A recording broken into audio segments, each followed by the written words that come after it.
Ladies and gentlemen, boys and girls, and legionnaires, all with your thoughts. Episode 6. I'm Nick the Geek, and I'm joined today, of course, by my judges, my two cohorts, my two co-conspirators. I'm joined by Remy. Remy, how you doing? What's going on, everybody? I am good. I just chewed the shit out of my custard cream biscuit so I could be able to speak. So I'm ready. Let's go. I'm ready. This is going to be a fun one because I actually remember the pandemic era very well in terms of the pay-per-views. Yeah. Because that's solely all I watched. I didn't watch much of the weeklies. So this is going to be fun. This is going to be fun to see how they can turn chicken shit into chicken shit with a bit of glitter on it. And we are joined by the ever-present Simon Cowell of our panel. We are joined by the captain. Captain, how you doing? Oh, doing well. Once this whole enterprise is over, I'm going to go grill some pork chops. But in the meantime, I am looking very much forward to this. I love doing this. It's far more relaxing than actually doing the booking, which I was telling Maddie earlier today. I hope you fare better in this go with Jimmy than I did, because Jimmy is the one that basically retired my ass, because the 3 times I booked against him, it took years off my life. And I mean that in a very respectful way. You pushed me creatively to my limits. And speaking of the champ, we are joined by the Roman Reigns of the Wrestling with Your Thoughts family. He does only show up ever so often. Jimmy Baby. Jimmy, how you doing? I'm on that champ schedule because I'm like a 3-time champ across the board. I took years off this man's life over here, and I'm about to take years off of this co-host life over there when I'm done with this. It's all said and done. I'm the champ for a reason. Let's get this thing going, baby. All right, and we are joined once again, this time having an actual person to compete against, by the Quizmaster himself. We are joined by Matty Laws. Matty, are you ready for this? Let me just start. Or should I call you racist, Matty, because you have the hound? Not racist. Disqualified. I'm not even going to go there today. You can't take years off of a predetermined expiration date, Jimmy. It does not matter how this ends. I'm going at 50. Speed up the process. That's how this works. Milk has an expiration date. If I stick it out in the sun, it's going to expire a lot quicker. Well, good thing for you. I'm a hermit. Right. I'll drag your ass out of the sun then. That is true. This man spends any time out in the sun, and you can tell. Tonight, folks, our champion and challenger will be booking Money on the Roof, which is Money in the Bank from the pandemic era of 2020. They will also be booking NXT in Your House, because I thought, why not? Let's do an NXT show. And Backlash from also 2020. These are 3 pay-per-views that ran in order. So it's going to be interesting to see what these guys do, because everything has to go chronologically. Gents, are you ready? Racist sorting Why are Jimmy? you calling me racist? You're the champ, first or second? Oh, I want first. Always. Always. Right. Let's get this going. Let me get my stopwatch going.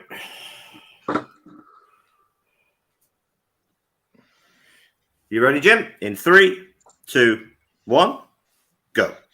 Raw, week 1. Drew McIntyre starts off in the ring. He says it's unfortunate this moment had to happen with how things currently are, but it's not going to prevent him from being the best damn champion he can be. The world is in shambles, much like his career was at one point. And if there's anybody that is equipped to lead WWE through these uncharted waters, it's Drew McIntyre. He raised the title in the air in second. We're introducing him as the WWE champion, as he should. Adam Pearce is backstage. He says that tonight they will begin qualifying matches for the upcoming Money in the Bank. Over the next 5 weeks leading up to the show, they'll hold qualifying matches across both brands to determine who will be in those matches.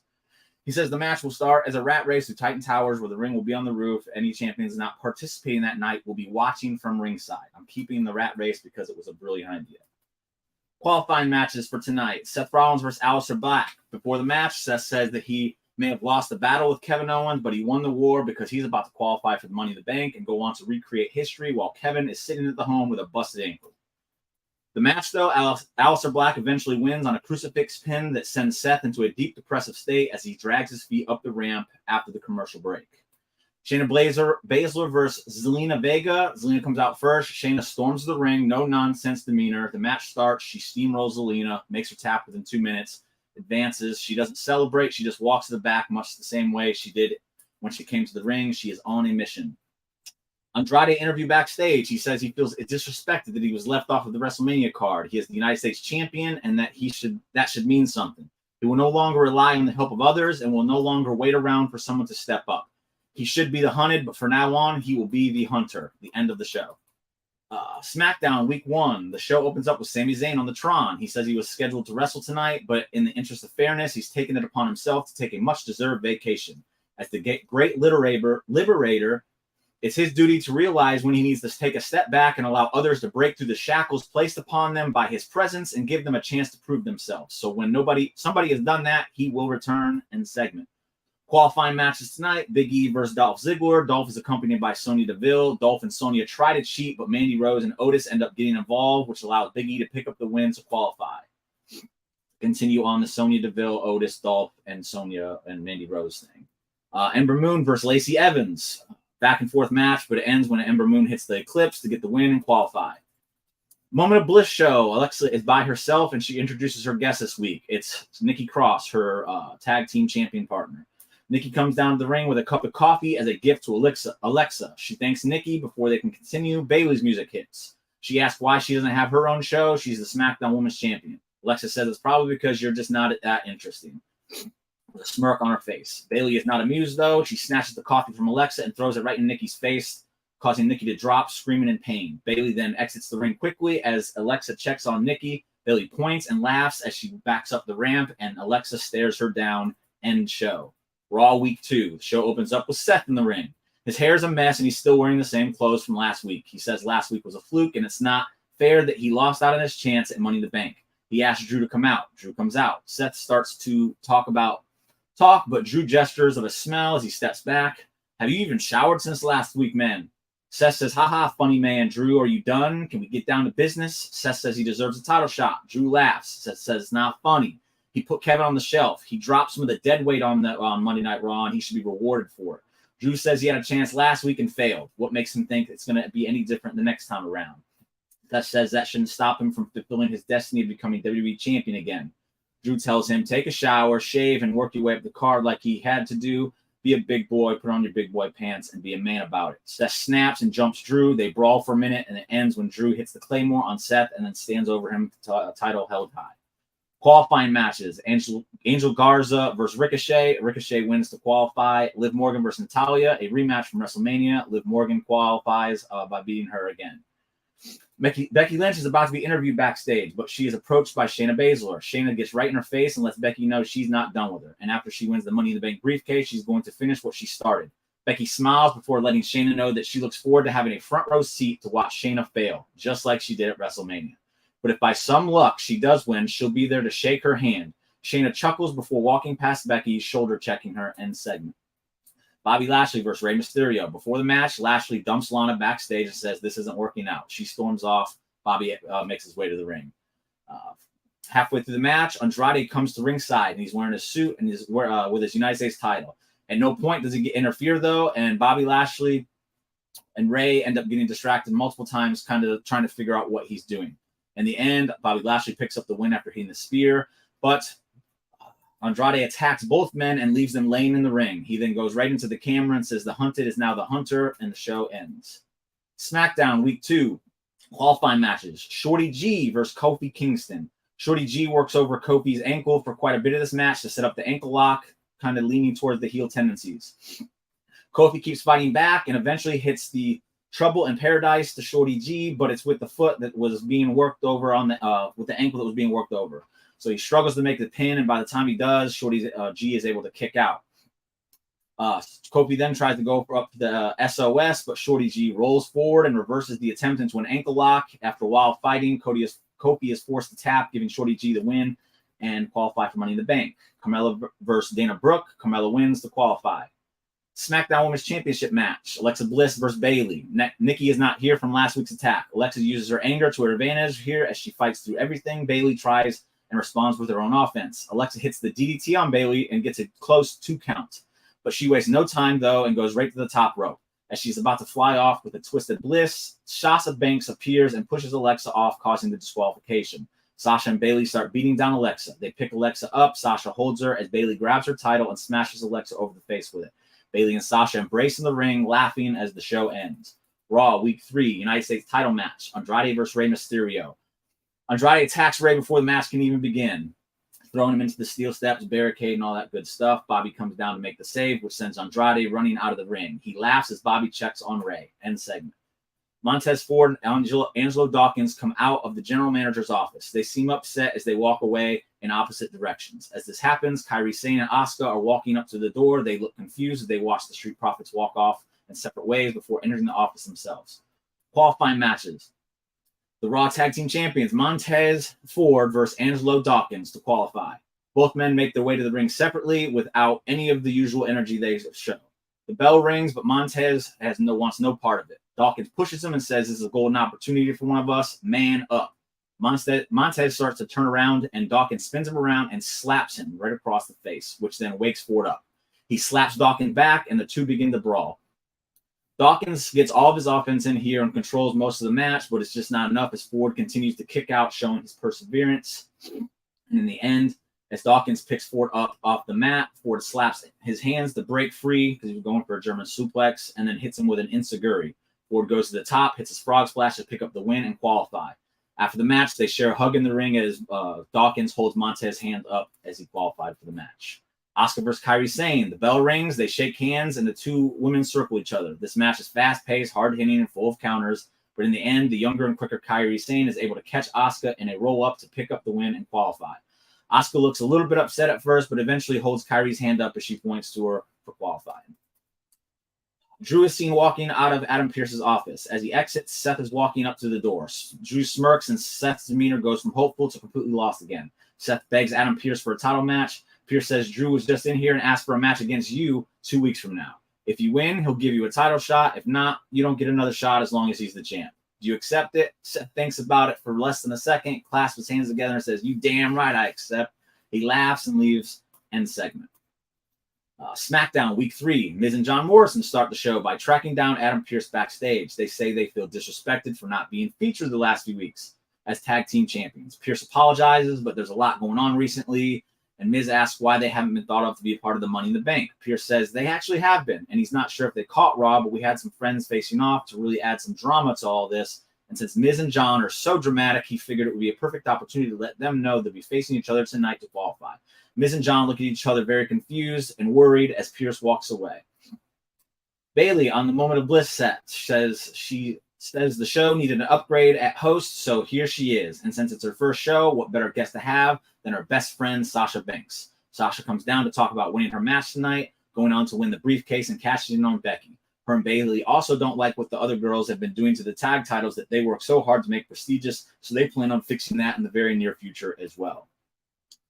End the segment. Qualifying matches. The Miz versus John Morrison. They try to pull a ruse and have Miz pin John Morrison, but John changes his mind in the middle of the pin attempt and rolls up Miz instead to get the win. Miz is not thrilled about it and throws a little bit of a temper tantrum as John tries to calm him down. End segment.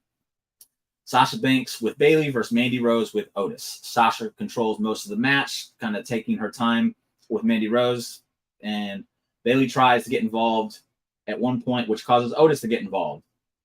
Nikki Cross ends up showing up and taking out Bayley from behind as Otis had her distracted. She then enters the ring and looks at Sasha Banks before looking over at Mandy Rose and going over her and just stomping her one time in the butt. Sasha's confused until they announce that Mandy is now the winner and advances to qualify for the Money in the Bank. Sasha is pissed and chases Nikki through the crowd as Bayley follows. End segment. Adam Pearce backstage asks Shinsuke and Cesaro, where the heck has Sami Zayn been? Cesaro shrugs his shoulders and walks off. Shinsuke says, no speak English, and walks off as well. Pearce is not happy. Raw Week 4. Show opens up with Andrade attacking Rey Mysterio backstage in the parking lot. He grabs Rey by the mask and tells him he doesn't deserve a shot at his title or to be in the same ring as him, and he definitely doesn't deserve the respect of lucha culture. He rips Rey's mask off. Rey immediately covers his face as Andrade stands above him and then stomps him one more time to the back of the head before leaving. End segment. Qualifying matches, Austin Theory versus Jinder Mahal. Austin Theory qualifies. Peyton Royce versus Billie Kay. Adam Pearce has to walk these ladies out to the ring as they are arguing with him that they are not going to fight. Pearce instructs them to both get in the ring or they'll both be out of a job. They throw a temper champion. Eventually, they get in the ring. Pearce orders for the bell. Once the bell rings, they immediately just hit their trademark iconic pose as they stand against this nonsense that they believe is going on. After a few seconds, though, Billie stops and gives Peyton a big hug before leaving the ring. She starts crying as she walks past Pearce. Peyton ends up winning by a count out to advance. Andrade and Bobby Lashley are being held apart backstage. Bobby is furious and Andrade is laughing. Bobby tells Andrade to quit being a coward and face him like a man. Andrade laughs and makes a finger gun gesture and says, "Money in the bank," before making a gunshot sound. Pew! End segment. SmackDown Week 4. Adam Pearce announces next week a match will take place to determine who gets an IC title match with Sami Zayn. If Sami Zayn doesn't show up at Money in the Bank, he'll be stripped of the title. Qualifying matches: Sonya Deville defeats Naomi to qualify, and then Elias defeats Otis to qualify. Nikki Cross versus Sasha Banks. Sasha and Nikki go back and forth. In the end, Bayley pulls Nikki out of the ring as Nikki was about to pick up the victory and then throws her into the steel steps. Nikki wins by DQ, but then Sasha and Bayley start to beat her down, much like they did Alexa. As they are holding Nikki up to hit her with the belt, much like they did Alexa, Alexa returns to make the save, and her and Nikki fight Sasha and Bayley off as they retreat. Both teams stare each other down from opposite sides of the ring as the show comes to an end. Raw Week 5. Shayna Baszler versus Liv versus Kyrie versus Peyton Royce. Becky Lynch is at commentary. Becky and Shayna end up fighting at one point during this match, taking Shayna out of the equation, while Liv Morgan ends up pinning Peyton Royce to win and get the momentum heading into Money in the Bank. Andrade and Bobby Lashley do a contract signing. Andrade signs first. He then says that this has been fun. He likes the fire Bobby showed last week, but it won't be enough. As the hunter, I now have my prey exactly where I want them. As he raises his hand for the gun gesture again, Bobby grabs it and twists his arm. He pulls Andrade in closer over the table and tells Andrade that when you shoot, you better shoot to kill. He releases Andrade's hand, signs the contract, and exits the ring, never once taking his eyes off of Andrade. Aleister Black versus Ricochet versus Montez versus Theory. Aleister Black ends up winning here as he pins Austin Theory. As he is about to have his hand raised, Seth Rollins' music hits. He comes out smiling as Aleister Black looks unhappy about it. Seth enters the ring and shoos Aleister away before standing in front of him to hold his hands out. As Seth turns around, though, Aleister Black hits the black mass on Seth before exiting the ring. End segment. WWE title match: Seth Rollins versus Drew McIntyre. Back from commercial, Seth is just now getting to his feet. Drew's music hit and he comes out. The ref checks to see if Seth wants to go, and as he says yes, the bell rings. He gets hit with a Claymore immediately, and Drew pins Seth 1, 2, 3 to retain. Drew laughs and has his hand raised as Seth rolls out of the ring and sits against the barricade, holding his head in frustration, completely lost at what just happened. He looks up and sees Aleister Black, who is sitting crisscross on the stage. He waves to Seth, and Seth just gets even more furious. We then cut to the Firefly Funhouse. Bray Wyatt says he hopes everyone has missed him as much as he has missed them. He's been waiting for you-know-who, but with that said, he has some very good news. He will be at Money in the Bank with a new friend to play with. See you Sunday. Bye. End show. SmackDown Week 5. No one contender for IC title match. Mustafa Ali versus Sheamus. Sheamus wins. He will face Sami Zayn at Money in the Bank. Ember Moon versus Carmella versus Mandy versus Sonya. Sonya ends up winning this when she pins Mandy Rose again to continue that feud. Big E versus Shorty G versus John Morrison versus Elias. Braun Strowman's on commentary. Morrison throws Shorty G into Braun halfway through the match, which causes Strowman to chase John Morrison all the way to the back. Big E then ends up pinning Shorty G. After the match, Shorty G takes off his headband, throws it down on the ground, and then starts to stomp on it, frustrated at what just happened. Sasha and Bayley come out. They're pissed. If Alexa and Nikki want to fight them so bad, then let's do it right now. Alexa and Nikki come out. Alexa says Sasha and Bayley have a real victim mentality. You poke and tease and bully, and then when someone fights back, all of a sudden it's a problem. Will we have a solution? Me and Nikki versus you two at Money in the Bank, and we'll even put these tag titles on the line. Sasha and Bayley get excited. Bayley says, hell yeah, but before she can even finish, Alexa and Nikki drop them with right hands and start brawling as the show comes to an end. Money in the Bank. It's the men's Money in the Bank match first. I'm just doing the bullet points here because these are very long matches. You know how it goes. All 8 men are in the lobby, seemingly lost, not knowing what to do. Chad Gable tells everyone that he is no longer Shorty G and he's not wearing that gear either. So do not even bother trying to call him that name anymore. 2 elevator doors open at that time, and they all pile in as you hear a bell ring. Before the door shut, they all start to beat each other up in the elevator. You cut to the next floor, the elevator dings, and the doors open. Mayhem is still happening. They all pile out and start to scramble, while Theory is left laid out in the elevator. Some go left, some go right. The elevator door closes and goes up, again with Austin Theory still in it. Cut to the weight room. Morrison and Big E are fighting. Big E hits Morrison with a few right hands before hitting him with a scoop slam on top of a weight bench. He then picks up the barbell with weights on it and lays it over Morrison. John struggles but can't get free. Big E does his little gyrating over Morrison's head before giggling and running off. In a photo op room with half a ring, Elias and Gable are fighting. They both knock each other down with right hands. From out of nowhere on both sides, you see Ricochet fly on screen with a shooting star press to Elias and Montez with a frog splash to Gable. Ricochet and Montez both stand up and face off before dapping each other up and running off. 5th floor, the elevator door finally opens and Theory crawls out.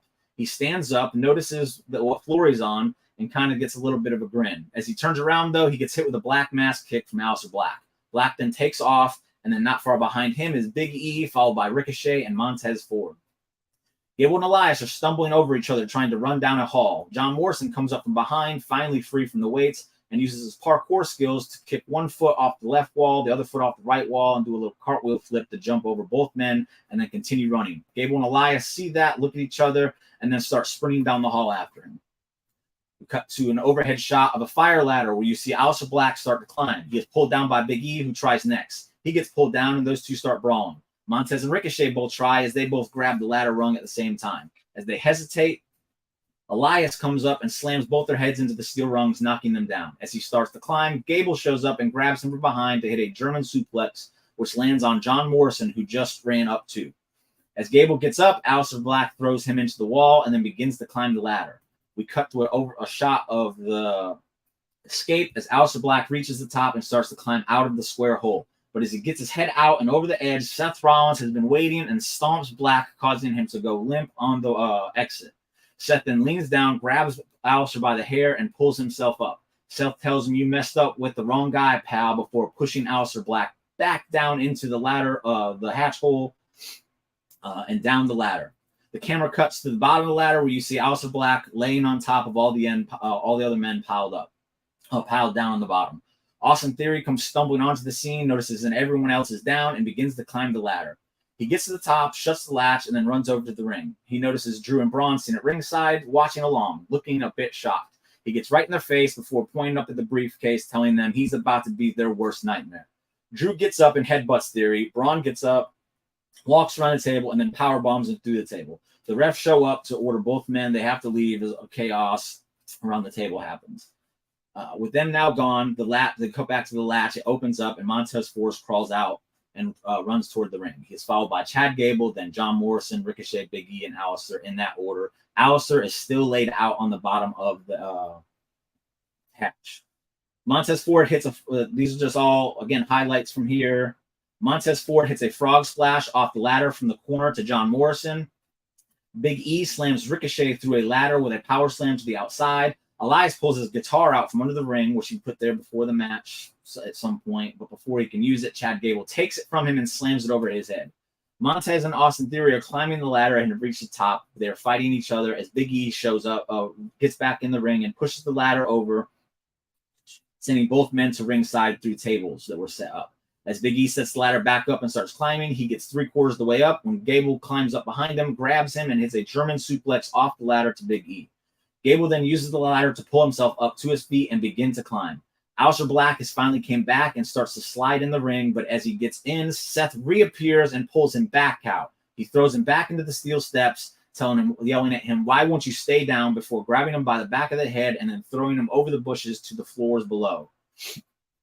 At that point, Chad Gable has now reached the top of the ladder and he grabs the briefcase to win Money in the Bank. Not Shorty G, Chad Gable. The women's tag team title match, Alexa Bliss and Nikki Cross versus Sasha Banks and Bayley. Sasha and Bayley make their entrance. Nikki and Alexa make their way up to the ring. Bayley taunts Alexa with a thermos and a coffee cup that she has brought with her to the ring. She sets him at the commentary table and then yells at Michael Cole to not touch it.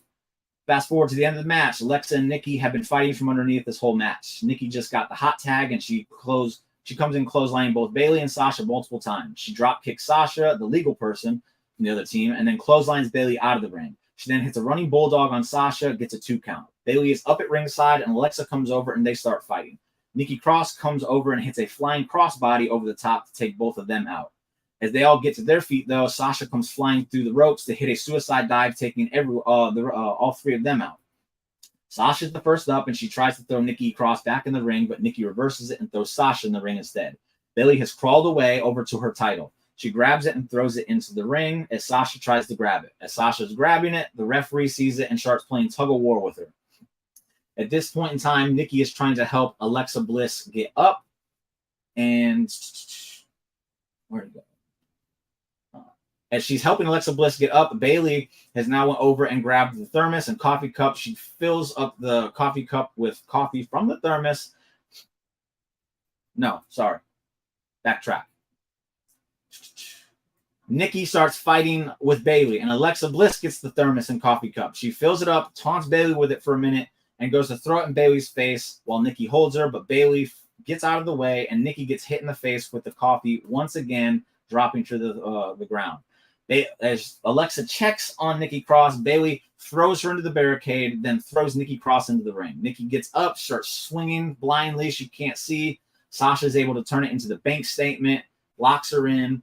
Nikki fights it for as long as she can. Alexa tries to climb into the ring to help her. She's reaching for her to grab her hand, but Nikki eventually taps out with Alexa just inches away, and Sasha and Bayley are your new tag team champions. In a Continental title match, Sami Zayn versus Sheamus. Sheamus comes to the ring. Sami music plays, but he doesn't come out. Music plays again, and he doesn't come out. Sheamus is like, what the heck? Pierce comes out to award the title to Sheamus, but Cesaro and Shinsuke run down to the ring and start attacking Sheamus. Pierce is trying to restore order. The referees come in, but Shinsuke and Cesaro keep throwing them out as they beat down Sheamus. Sheamus tries to fight back, but the numbers game is too much, and he ends up getting left laid out. And then Sheamus. 7 minutes left, Jim. How much? 7 minutes. Okay. And then Cesaro and Shinsuke both leave the ring laughing at Adam Pearce as Pearce looks on furiously. United States title match, Andrade versus Bobby Lashley. Bobby Lashley goes for a spear in the corner to Andrade, but Andrade kicks him at the last minute. He throws Lashley's shoulder first in the corner as Lashley hangs on to the middle turnbuckle. Andrade uses the top rope to jump over and double stomp the back of Bobby's shoulder before landing on the apron. He then grabs his bad arm. He just stomped and slams it into the post one time before then grabbing it and jumping down to the floor, yanking that shoulder down in the process. Lashley falls back into the ring, holding his shoulder as he rolls around in the pain. Throughout the rest of the match, Andrade kind of works on that same shoulder. Bobby Lashley starts getting some offense in, but he's using only one arm. He hits a one-arm suplex, a one-arm scoop slam, all that good stuff. But as he's waiting in the corner for Andrade to get up, Andrade gets up and he hits the spear, but it's with the bad shoulder, so it wasn't as effective. He pins, 1-2, kick out. Bobby can't believe it. He starts to slap his right shoulder to get some feeling back into it and stretching his arms as Andrade stands up. Andrade gets up, and then as he gets up, Bobby Lashley hooks him with the full Nelson hurt lock. I don't think it was the hurt lock at the point, though. As Andrade is able to break free, though, because the shoulder is just too hurt, and he's not able to really hold the whole thing in. And then he runs against Andrade. As soon as he breaks free, runs against the ropes and hits his big boot back elbow that drops Lashley into the corner. Andrade then hits his running knees to Lashley before pulling him back to his feet with the bad shoulder, and then locks in the La Sombra hooking DDT, and then drops Lashley on his head to pin him and retain the United States Championship. Women's Money in the Bank. All women are on the bottom. The bell rings and all hell breaks loose. Carmella tries to push for the button in the elevator, but it's not coming down. She realizes it's not coming and then runs off.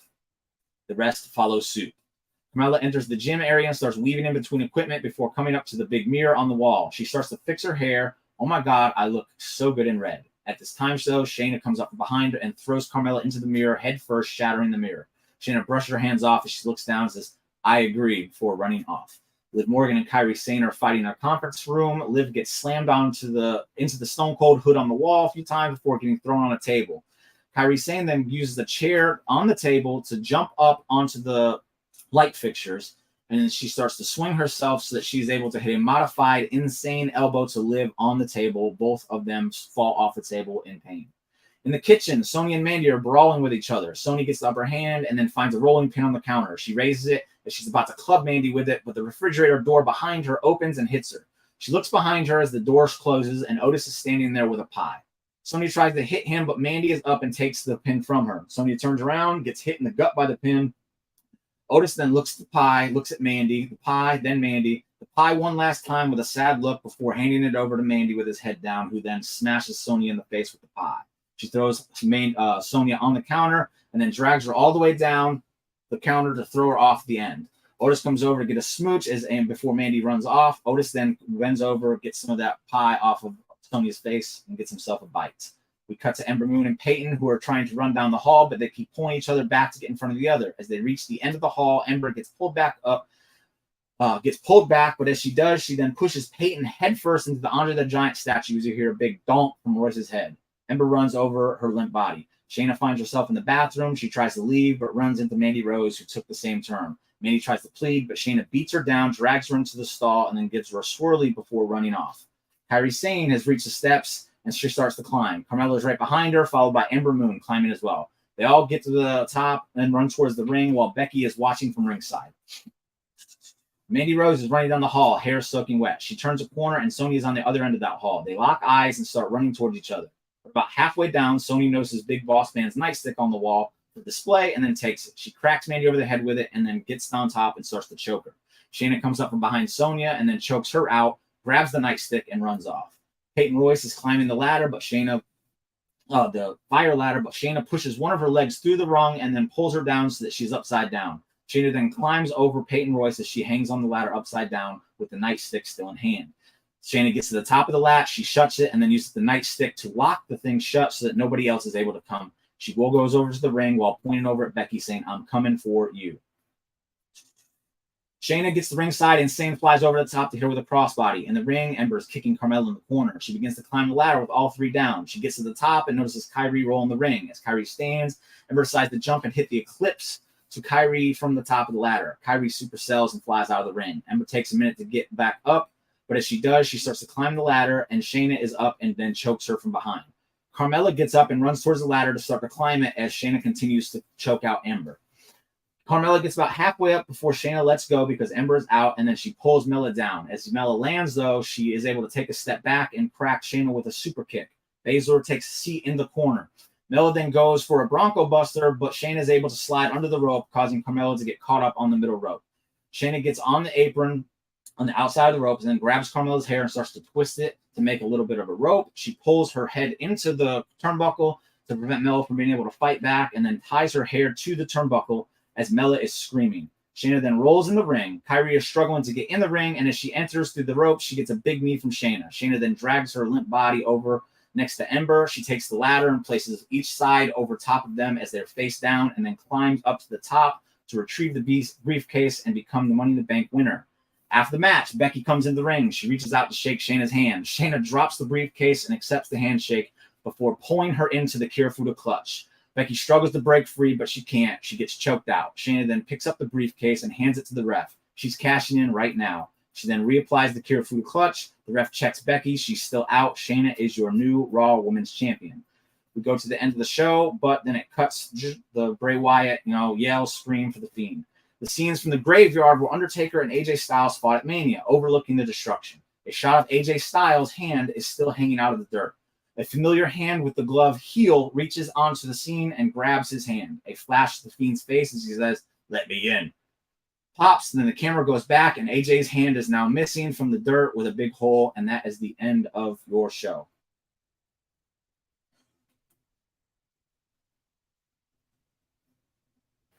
Bob. Well, Jim, just so you know, you used 25 seconds of your overtime. Oh, no. Which is fine. It's only 25 seconds. Right. I will go first. Disqualified. Sav, you're up first. What's your score? All right. So off the bat, I preferred the run-up to the show than I did the actual show. I thought the run-up, even though you kind of blitzed through it, was I liked everything you did with it. The Montez Dawkins match, the iconics and the little intricacies between that. Like I like that you changed the Money in the Bank participants, like putting Big E in there, Ricochet, etc., Chad Gable.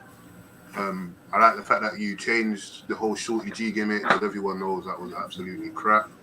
I like that he went over as well. I feel like some of the nuances in the match were kind of similar to what happened in the original match, and as everyone knows, I hate when things stay the same. So, yeah, I liked what you did with the main event. What's her name? Shayna Baszler made her look strong because the way they brought her in, like they should have kept that momentum. So everything that happened there made perfect sense. I was thinking of 2.5 the whole time, but those 2 points there and the Bray Wyatt bit at the end will bump it up to a 3. So 3.5. 3 out of 5. All right, Jim. As usual, great work. Really like the ending with the Fiend in AJ's hand. I'm really interested to see where this is going to go. I like the fact that you're setting things up for the rest of the night. I enjoy that. I love the fact that you had Shayna win because she should have. I like the fact, as Sav just said, that you got rid of Shorty G because that was atrocious. And having Chad win gets points from me. I'm going to go with the same as Sav, 3.5 stars. Right, Simon, you're up. Did Rem, did you give 3 out of 5 or 3.5 out of 5? 3.5. So I think he said 3 out of 5. 3 out of 5. I meant 3 out of 5 I gave him. It was 2.5 and he bumped it up to 3. Yeah. Precisely. So, but Nick, you gave it 3.5. 3.5. So he got 3.5. So okay. he's got 6.5 in total so far. Yeah. All right. Simon. Men's Money in the Bank. I cut you a lot of slack here because the whole idea of doing Money on the Roof was batshit bullshit nonsense. It was going to be chaos no matter how you cut it, but you did manage the chaos fairly well. There was a little too much nonsense for my liking, but I like the finish with Gable. I liked what you did with Seth here, but overall, so-so. The ladies tag match, I liked that one to a pretty good degree. I liked how you there was a lot of classic tag team action in there. I liked the finish. My favorite match was Andrade and Lashley. Absolutely loved the story you told in there. I had to take so much out of that match. I'm so mad. So am I, because I would have loved to have heard more. It was probably the match I went through the most, and then I just had to kind of pull a bunch out because I was. And you know what? It really good. And you know what? It shows because that was the one match on your card that saved your ass here. I absolutely love that one. Wish we could have gotten more. Time constraints are what they are. Women's Money in the Bank, I liked more than the men's. And again, this one kind of saved your hide too, because up until one point, I was going to rate it about the same as the men's. But the cash-in finish, I liked that one because we know what happened with Becky and whatnot, and that would have been revealed. So I liked a different twist on what you can't change what happened. Yeah, yeah. It was She was pregnant. What are we gonna do? Yeah, it was an intelligent twist on something that was otherwise meh. The ending of the show flew really fast because I know you were up against time. I was struggling on this one. You were at a 2 out of 5, but your finish to the ladies' Money in the Bank kicked you up to a 2.5, so 2.5 out of 5. So a total of 9 points. 5 plus 3 plus 3.5 equals 9. Not bad. Good start. All right, Matty, are you ready?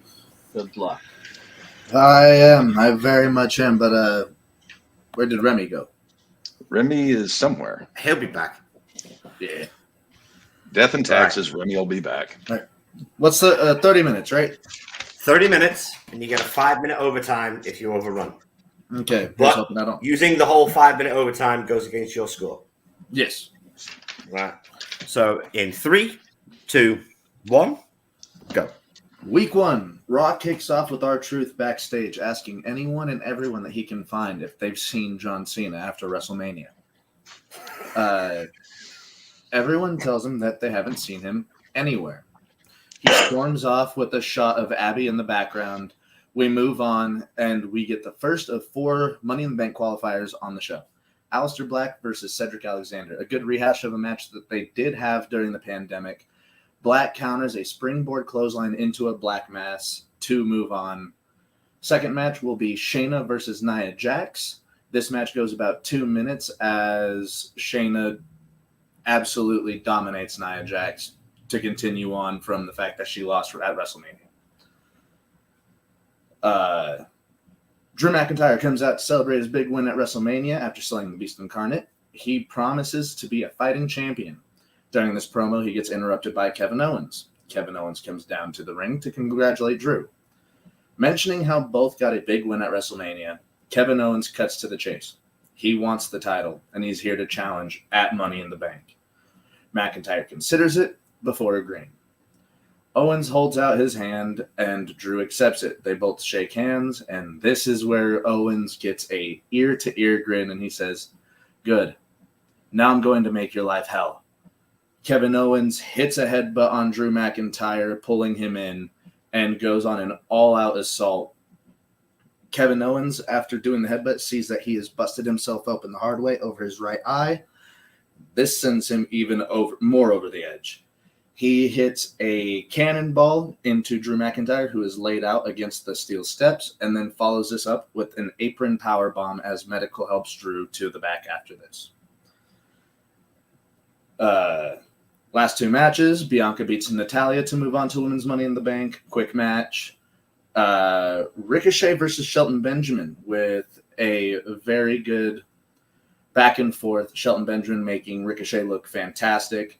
Ricochet wins with the 630 senton. As the show ends, Adam Pearce announces that each match of this year's event will be taking place in a ring on top of Titan Towers.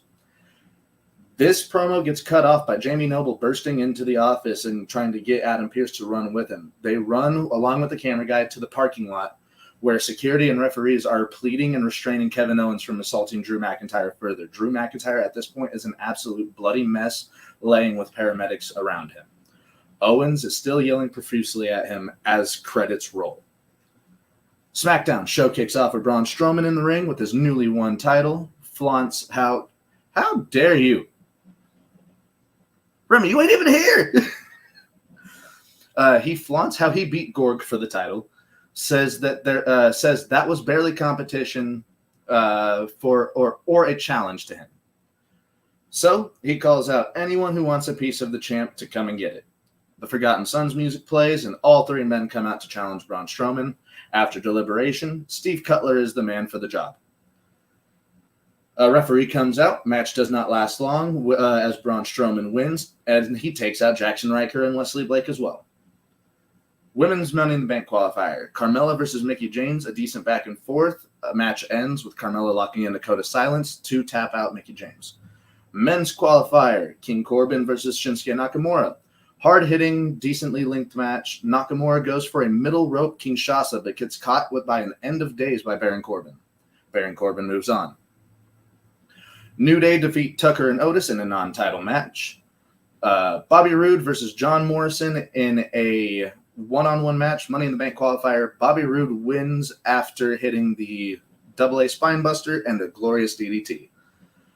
Main event. Mandy Rose versus Sasha Banks for Money in the Bank qualifying spot. Match ends when Bayley genuinely tries to help Sasha Banks get the win by distracting the ref, but this leads to Mandy hitting the running knee and a bed of roses to get the win. Bayley is pleading and apologizing with Sasha Banks as we go off air for SmackDown Week 1. Week 2 Raw, we kick off with Adam Pearce announcing the final qualifying matches on both brands. For Raw, it will be Seth Rollins versus his disciple, Murphy, and AJ Styles versus Andrade. For SmackDown, it will be Mustafa Ali versus Daniel Bryan and Jeff Hardy versus Elias. As for the women's side of things, tonight we will have Kairi Sane and Liv Morgan against each other, and Billie Kay and Peyton Royce in an iconic showdown. He also announces that on SmackDown, it will be Naomi versus Tamina and Lacey Evans versus the debuting standout from NXT, Mia Yim. He also finishes the segment off by saying, after his heinous attack to Drew McIntyre, that if Kevin Owens really wants a shot at the title, he's going to have to earn it. And he's going to have to earn it against his opponent tonight, Edge. R-Truth has a match with Jinder Mahal. Typical jobber-style match until Truth goes for Cena's 5 moves of doom. Once he hits the 5-knuckle shuffle, he sets up for an AA. The lights cut out piece by piece. Instead of let him in appearing on the screens, it will read hustle, loyalty, and respect. Lights come back up, and there is a ripped to shreds John Cena shirt in the middle of the ring, left with Truth. End of that match. Jinder Mahal absolutely disappeared. Edge versus Owens, a very solid match. The end segment of that is Edge has Owens lined up for the spear. Kevin Owens dodges, throwing Edge into the turnbuckle post. Using this, he gets him out, bounces him off the ropes, hits a pop-up powerbomb. No hesitation to this, though. Kevin Owens stands up, picks him up, and he puts him between his legs for the package pile driver, dropping Edge directly onto his head and neck. Hearing Joe and Tom Phillips on commentary, Owens rolls out of the ring, and he gets into Samoa Joe's face, yelling, "Let Pierce know this is all his fault." Owens then attacks Edge as he's being helped up the ramp. This ends with a pop-up powerbomb onto the apron to Edge. Medical takes Edge away. Peyton Royce versus Billie Kay. This match ends as both women hit the iconic pose in the center of the ring, and Peyton Royce does a quick roll-up for the 3 as Billie Kay is distracted. Peyton Royce moves on. AJ Styles beats Andrade after a very well-worked lucha-style match. AJ Styles moves on to Money in the Bank. Kairi Sane defeats Liv Morgan with help from Asuka. And in the main event, we get Seth Rollins versus Murphy. Seth Rollins demands that Murphy lay down for him and let him win. After slapping him in the face and belittling him, Murphy lays down. Seth goes for the pin as Murphy quickly goes for a roll-up to try to get the win. After a quick 2 count, the match really kicks off. Both men high octane from start to finish, hitting all their moves. The final sequence of this match sees Murphy catch Rollins with a big running knee. Going for Murphy's Law, Rollins counters this with a rake to the eyes, super kick to the back of the knee, super kick to the back of the head, and a curb stomp. Rollins wins in a hard-fought match against his disciple, who is then excommunicated by Razor and Akam. SmackDown. Mia Yim squashes the overconfident Lacey Evans to open the show. Mia Yim moving on to Money in the Bank. Jeff Hardy beats Elias as Braun Strowman comes down to the ring and destroys both men. Jeff Hardy moves on to Money in the Bank. Doesn't necessarily matter in this point in time. Issuing another open challenge, this one is answered by Chad Gable.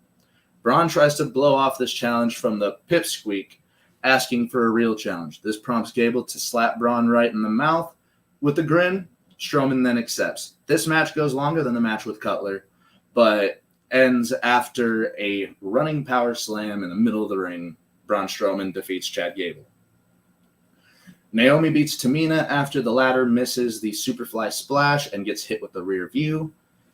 And then we get a segment with Bayley apologizing to Sasha, getting interrupted by Adam Pearce, who informs Bayley that she'll be defending her title against the winner of a triple threat match next week.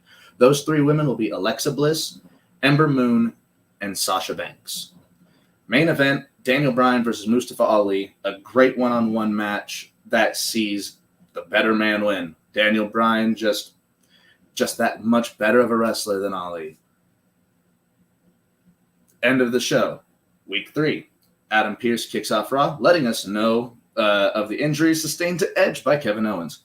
Also informs us that until Money in the Bank, Kevin Owens and Drew McIntyre will have a no-contact clause in place. If KO touches Drew or vice versa, the match is off. No title match for KO. No revenge for Drew. Seth Rollins is in the ring, running down why he did what he did to Murphy last week, and says it's all part of the vision. And that vision leads to him becoming a 2-time Money in the Bank winner. He gets cut off by Ricochet, who then gets cut off by AJ Styles. Aleister Black comes in, and he doesn't talk. He just walks up, looks Seth dead in the eyes, hits him with a black mass. AJ and Ricochet brawl a little bit. All men get separated. End of segment.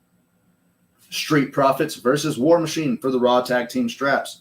War Machine gets the win after a miscommunication between Dawkins and Ford. All right, where am I?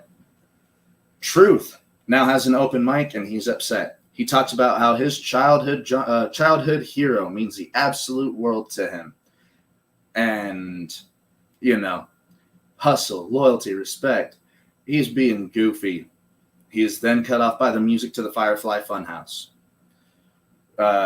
Bray introduces his Fireflies to R-Truth, but introduces him as Ron Killings, a decorated champion, highly respected wrestler who's been all over the world, who unfortunately now has deluded himself to a sideshow act.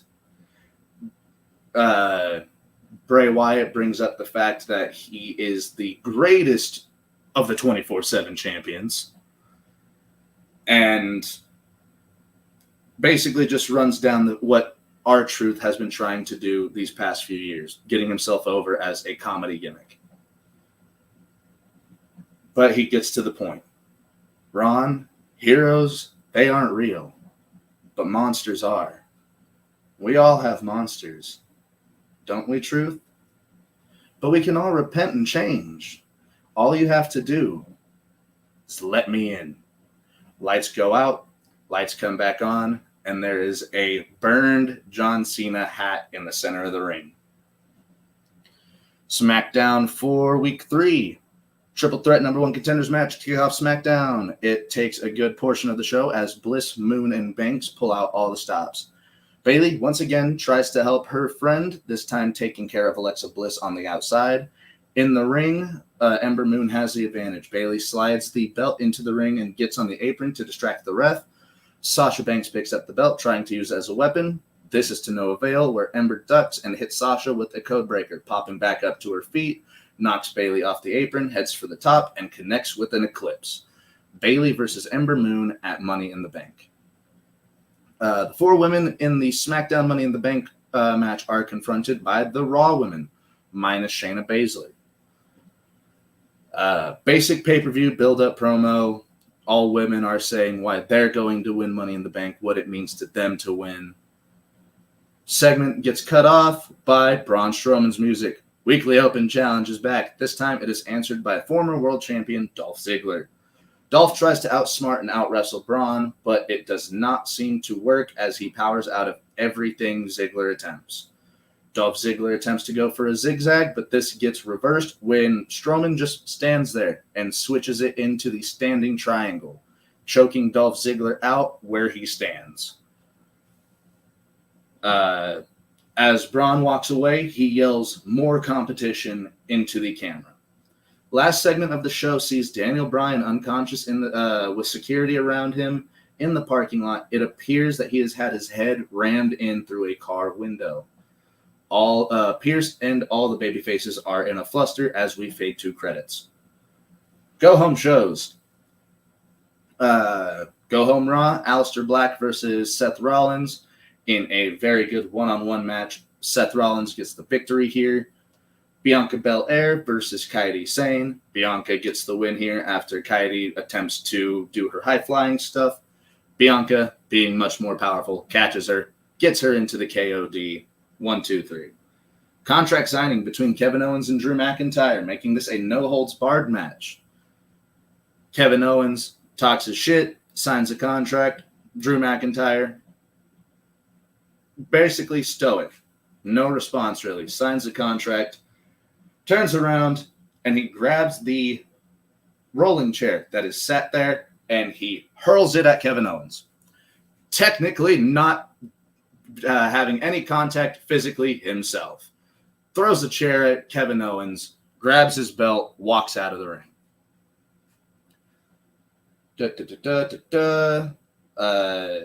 Truth spends the entire night wandering backstage looking for Bray or anyone that could point him in his direction until he finds the door to the funhouse. Enter into the deranged set, and Bray is nowhere to be found, but the puppets are all there. Mercy calling Truth a sinner, Abby making a joke on if he brought Lil Jimmy here with him. Truth talks to Huskus as if he's Bray, and then Rambling Rabbit chimes in. Dude, you made it here, but you're not safe, especially if he comes back. Truth will talk with Rabbit until he ducks into his box. Turning around, we get Funhouse Bray. He will be standing there looking angry. He will then give Truth a big signed envelope with a happy smile.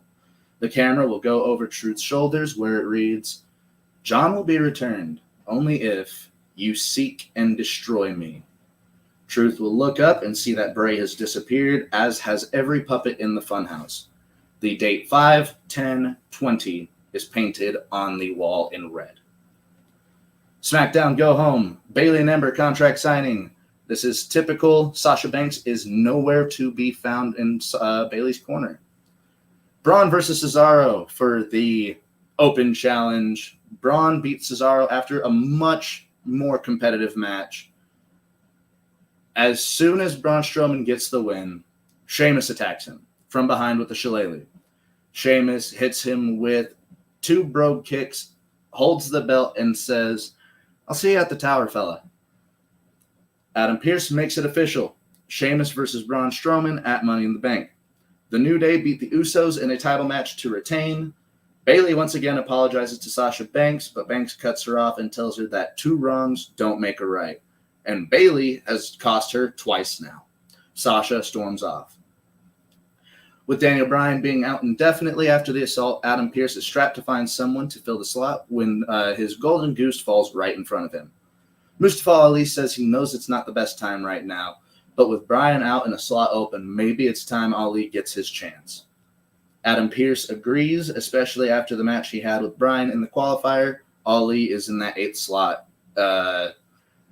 Show ends with what I call ladder talk. All 8 men for the Money in the Bank ladder match on the ladders having a promo. All right, Nick, before we move on, how much time do I got left?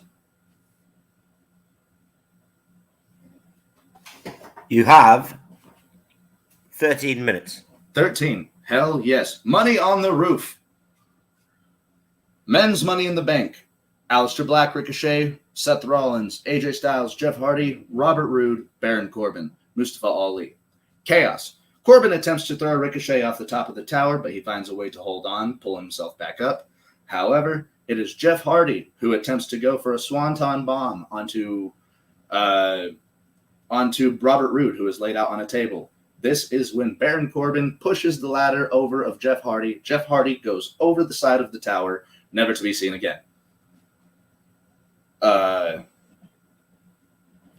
Seth Rollins is close to retrieving the briefcase after a buckle bomb and curb stomp combo to Bobby Roode. He gets pulled off of the ladder and attacked by an enraged Murphy. This leads Murphy to drive him through the exit door on the roof. Murphy has now taken Seth Rollins out of the match. Where the fuck did I go? All right. Aleister Black, Ricochet, AJ, Ali, Corbin. All on their feet with ladders in the ring. The ascent to the case is... they are all trying to reach for the ladder. I don't know what I was trying to say there. They're all on the ladder. They are trying to reach for the briefcase until Bobby Roode tips over the ladder with Aleister Black and Baron Corbin on it, both men crashing through another set of tables set on the outside. Roode then climbs the ladder with AJ. We have a brawl on top with all 4 men. Ali then slams Ricochet's head into the top of the ladder a few times. followed up by a massive sunset flip powerbomb off the top.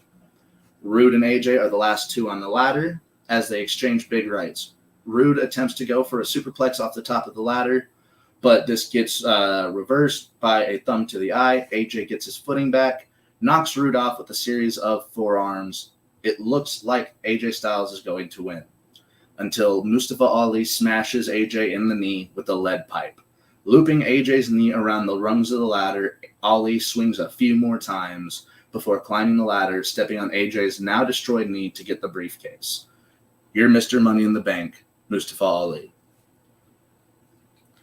Braun Strowman versus Sheamus for the Universal title. Short but impactful from start to finish. This match is Meat Madness, as both men beat 10 shades of red off of each other for 10 minutes. Ending sequence sees Sheamus hit his high knee, dropping Braun down to 1. Sheamus then hits a bro kick. Strowman kicks out at 2. Frustrated, Sheamus gets up and readies for another bro kick. This one gets dodged as Braun bounces off the ropes, hitting an earth-shattering body block. Wasting no time, Braun hoists up Sheamus, rams him into the turnbuckle before delivering a monstrous power slam. Braun Strowman retains. Bayley versus Ember Moon. This match is even for the most part. Bayley using her underhanded tactics to try to get over in any way. Ember outsmarting those heelish tactics. But as Bayley, throughout the match, Bayley has attempted to get Ember's knee worn down. After doing a chop block, Bayley attempts to go for a rose plant that Ember Moon rolls through for, hooking the ankle, locking in an STF. Bayley gets to the ropes to save her. The match continues to the point where Bayley is setting up for her diving elbow. Once she is up on the top turnbuckle, Ember gets to her feet, which causes Bayley to have to jump over her and land, which hurts her knee. The referee rushes over to make sure that she's okay and can continue. In this moment, Ember goes to the top to prepare for the Eclipse. Sasha Banks slips out from under the ring, shoves Ember Moon off the top, who bounces off the top rope, into the waiting arms of a possumed Bayley. Bayley to belly. 1, 2, 3. Bayley retains. Drew versus Kevin Owens. Beautiful brutality. Kevin has awakened an absolute monster in Drew McIntyre. Drew starts the match throwing Owens around, hitting several release belly-to-bellies onto the top of the rooftop. Chair shots to Owens and that horrible steel step bump that we've seen Kevin Owens take numerous times at this point. Owens will finally get the upper hand after hitting a low blow. Hitting Drew McIntyre with absolutely anything that's not nailed down. He gets Drew over to the corner of the tower. Kevin is attempting to throw Drew McIntyre off the fucking tower. We then see a medical helicopter fly away, assumedly with Jeff Hardy in it. Kevin Owens then screams at Drew McIntyre that he's going to be the next person to leave in a helicopter. After a few elbows to the gut, Drew McIntyre finally gets some room. Kevin Owens rolls into the ring as Drew McIntyre follows, but as soon as Drew gets into the ring, Kevin Owens hits him with a pop-up powerbomb for 2. Kevin Owens, pissed off, gets up, grabs Drew by the hair, picks him up for a package pile driver. McIntyre counters this out of desperation with a huge Alabama slammer and prepares for a Claymore. He connects with the first Claymore. He pins Owens, but he gets his shoulder up at 2. The match continues just a little bit longer until Drew misses a clothesline. Kevin attempts for another pop-up powerbomb, but Drew vaults over the top of Kevin, using that momentum to bounce back off the ropes, hitting another Claymore, flipping Owens inside out. With no hesitation, Drew McIntyre stands up, picks Owens up, and hits him with a Future Shock DDT for the 1, 2, 3. Women's Money in the Bank. Shayna Baszler, Bianca Belair, Mia Yim, Kairi Sane, Mandy Rose, Carmella, Peyton Royce, Naomi. The women go absolutely insane here. No pun intended to Kairi being in the match. Mia Yim and Mandy Rose are the standouts of the match as they are putting in all the stops. They're the ones taking the insane ladder bumps. They're the ones taking, the moves that we would not want to take ourselves. The match, however, ends with Mia Yim going to pick the briefcase and Shayna Baszler coming up from behind her, locking in a Kirifuda clutch to the point where Mia Yim collapses beneath her. Shayna Baszler grabs the briefcase, becoming the women's Money in the Bank winner, and she grabs the referee who raised her hand. She is now going through Titan Towers with the cameraman and the referee looking for Adam Pearce. Finding his office, she kicks the door down and is greeted by Stephanie McMahon, Adam Pearce, and Becky Lynch. In a haze, Shayna tries to cash in the briefcase, but is cut off by Stephanie. Stephanie then says that this year's Money in the Bank for the women changed a little bit for reasons. Becky Lynch walks up, holds out her hand, and congratulates Shayna Baszler, as this year's Money in the Bank was for the women's title itself. Much like it was in real life, I'm just not pushing it a whole another week. No need for violence, as we know why Becky is taking time off. Becky hands the title to Shayna, as Stephanie takes the briefcase from Shayna, and Becky says, "Congratulations. No more hunting. You're now the one with the target on your back. Let's see how you handle it." Shayna, begrudgingly, but with a smirk, walks away with her new title. And in the main event, we've got Bray Wyatt versus R-Truth in a Seek and Destroy match. R-Truth pulls up to the front of the towers and gets greeted by a bellhop. Gets the keys taken from him, everything. Truth goes in, and immediately, as he goes into the elevator, is greeted by Abby the Witch. Abby the Witch will now run through the fact that R-Truth was once revered. R-Truth was once looked at as a world champion. The world champion to some, being an NWA champion. Running through his history there, going into TNA, he exits the elevator and is met by Rambling Rabbit, who is wearing a sideways hat. He's got a microphone in hand. Rambling Rabbit is representing K-Quick and R-Truth throughout his career. With a, "What's up, dude?" Our Rambling Rabbit will run through the fact that he has regressed from the start of his career.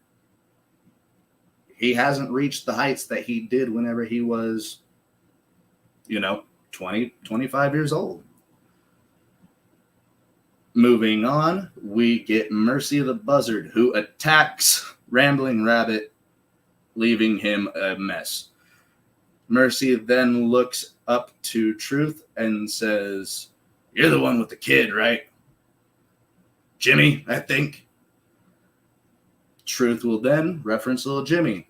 And at this point, Mercy is going to go, "Your childhood hero is the reason you're a joke. Your childhood hero is the reason you haven't excelled."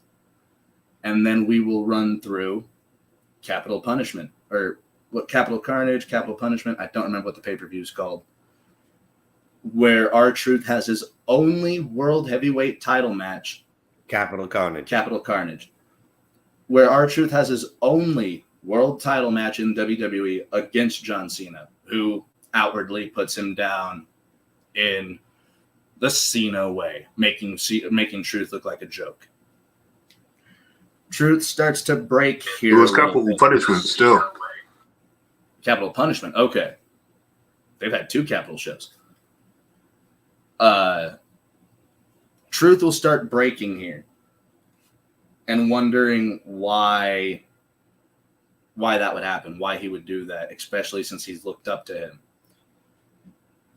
We move on. Huskus the Pig. And Huskus is going to represent the fact that R-Truth has been absolutely nothing but a joke for the last several years. 1 minute. All right, almost done. an absolute joke for the last several years, mostly being the 24/7 running gag. You are here, you are there, you aren't anything. This will all conclude when Truth gets to the next floor, opens the door, and he sees Bray Wyatt smoking a cigarette indoors. Hey, Ron, you found me. Now are you ready to destroy your monsters? Truth, without hesitating, attacks Bray as they go down the halls.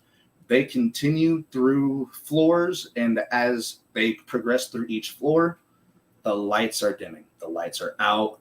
You are seeing more pictures that are different. You are seeing The Fiend. You are seeing John Cena with his eyes scratched out. They work their way to the top, and once they get to the top floor, it's pitch black. We then hear that high-pitched whining sound that's reminiscent with The Fiend. Lights come back on. Truth is in the center of the ring on top of Titan Towers. Looking around, he sees nothing. He goes around a second time, and he sees The Fiend staring him right in the face. Fiend throws his hand down at Truth's throat with the mandible claw, getting to the point where he's almost unconscious. Getting him down into the Sister Abigail, he hits it. An almost tranced referee is there to count the three as The Fiend, Bray Wyatt, makes an example out of R-Truth, just as he did his childhood hero, John Cena. The show finishes with a shot of The Fiend standing over Truth. In a flash, Truth disappears like Cena did in the Funhouse match. The Fiend staring into the eyes of those watching at home is the last thing we see before "Let Me In" flashes. And there we go. Very nice, Matthew. I will say one thing. I literally had the exact same Peyton Royce Billy Kay match as he did. Dude, no, I cannot believe that we had the same match. And also, you tried to murder Jeff Hardy. What did Jeff Hardy do? He was on top of the A lot ladder. of stuff. Okay, he's done a lot of stuff, but not enough to murder the guy. All right, okay, gents. Sav, what do you think? What's your score? I did like the build up. Sorry, it's getting late, so I'm going to run through it quickly. I did like the build up. The men's Money in the Bank match, I was very much enjoying, and then I feel like the rest of the show took a dive. It was kind of boring to me. I'll be real. The women's Money in the Bank match didn't really stand out to me, but I do like the way you got across the fact that Becky was obviously going to take time off, so it made sense to just do it there and then. I liked the whole idea with R-Truth. It's very hard to see where they would go with that going forward, though. But yeah, I was thinking of a 2.5. I'm going to give you a 3 as well. So 3 stars out of 5. All right, Mike. Yeah, again, I like your build-up. Build-up was good. I liked Mustafa Ali winning Money in the Bank. That was good. Oh, I love that as well, by the way. That was really good. I didn't like the Shayna Becky title switch because I didn't like it in real life. That's just me. But I understand why you did it because Becky was actually pregnant, so physicality isn't really an option. Right.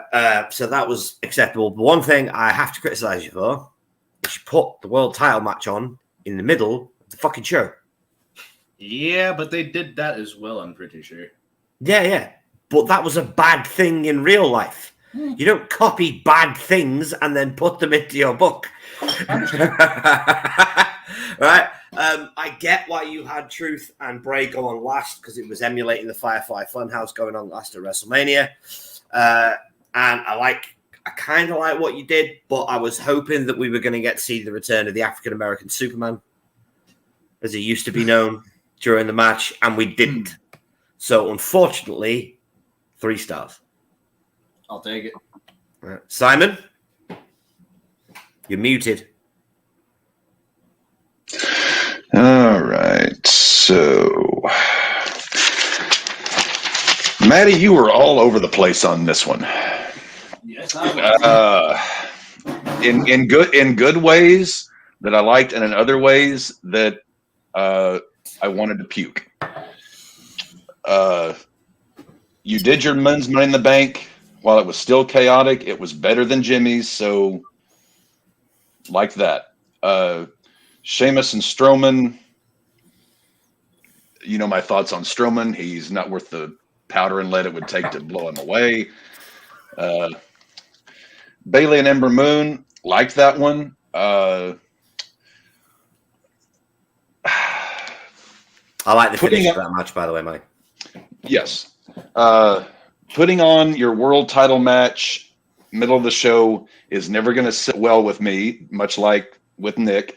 However, I liked the match as you laid it out. So while you lost some points for its placement, the fact that you put together a really good match, I liked the match. Women's Money in the Bank, again, it's like your men's Money in the Bank, Jimmy's Money in the Bank, Jimmy's women's Money in the Bank, your women's Money in the Bank. It's I At least so you do yeah, you two kind of canceled each other out there. Both the women's booking. I liked the match itself was fine. That finish was lame. I actually wrote down the word lame with the whole office, and that was bad. Where you really saved yourself, and the Bray and R-Truth, you know how I'm about cinematic horse hockey. Mm-hmm. This was good cinematic horse hockey. Again, if this match were booked to me, I would not buy the show. But if you said, "Oh, you got to watch that match," I went back and saw what you did, I liked it. Because while again, I wasn't a Firefly Funhouse fan, I'm not a fan of cinematic matches. I actually liked this because I caught myself sitting up and listening more intently as you went on, and I really liked what you did here. That was I put that even with Owens and McIntyre. On the surface, I thought, oh God, Matty's lost his mind. What batch has he gotten a hold of today, or when he was writing this? It's purple. But you got my attention, and that's hard to get. But you kept it, which is even harder. So, and you did more with your card than Jimmy did, which I like. But also, this is a really tough grade for me to give. I've got to make this an even. I've got to give you and Jimmy an even here. It's just, while Jimmy did less, he did a little bit better with his less. You did more. You did some better with your more, but there was also some stuff that just, bleh. So There was a lot of guff, mate. Oh yeah. So I'm trying to keep in mind, you guys are working with nothing here. You're dealing. It's money on the roof. It's the pandemic. Your hands are. You're sort of booking with one arm tied behind your back. So I'm giving you 2.5 out of 5, same grade as I gave Jimmy. Yeah, Owens McIntyre. The placement hurt you. Best match that you booked as far as work. Whatever that Firefly thing was with Fiend and Destroy. Yeah, I'm glad you picked that up, Jimmy. I listen, man. I like that stuff. Yeah. on the surface, I thought you had gone batshit. By the time it was over, I was like, "This was really." I would have been entertained by this. You thought this out, so saved your hide. So 2.5 for me. It's an even right now on that. So that puts. Right. If my maths is right, that's an 8.5. Yep, 8.5. That is an 8.5. That means Jimmy, by the skin of his teeth, takes round 1. Yep. I will say, of all the things I've rebooked, Money in the Bank was the hardest. Yeah. I wanted to challenge this was myself, difficult. though. This was No, difficult. dude, Yeah. I applaud both of you to a certain extent because rebooking the pandemic is not. It's not an easy task. I don't remember no. the pandemic. I think it's just the Money in the Bank concept itself. It's really hard to At find. least, Yeah, it is. at least you and I just have to do matches this time, Jim.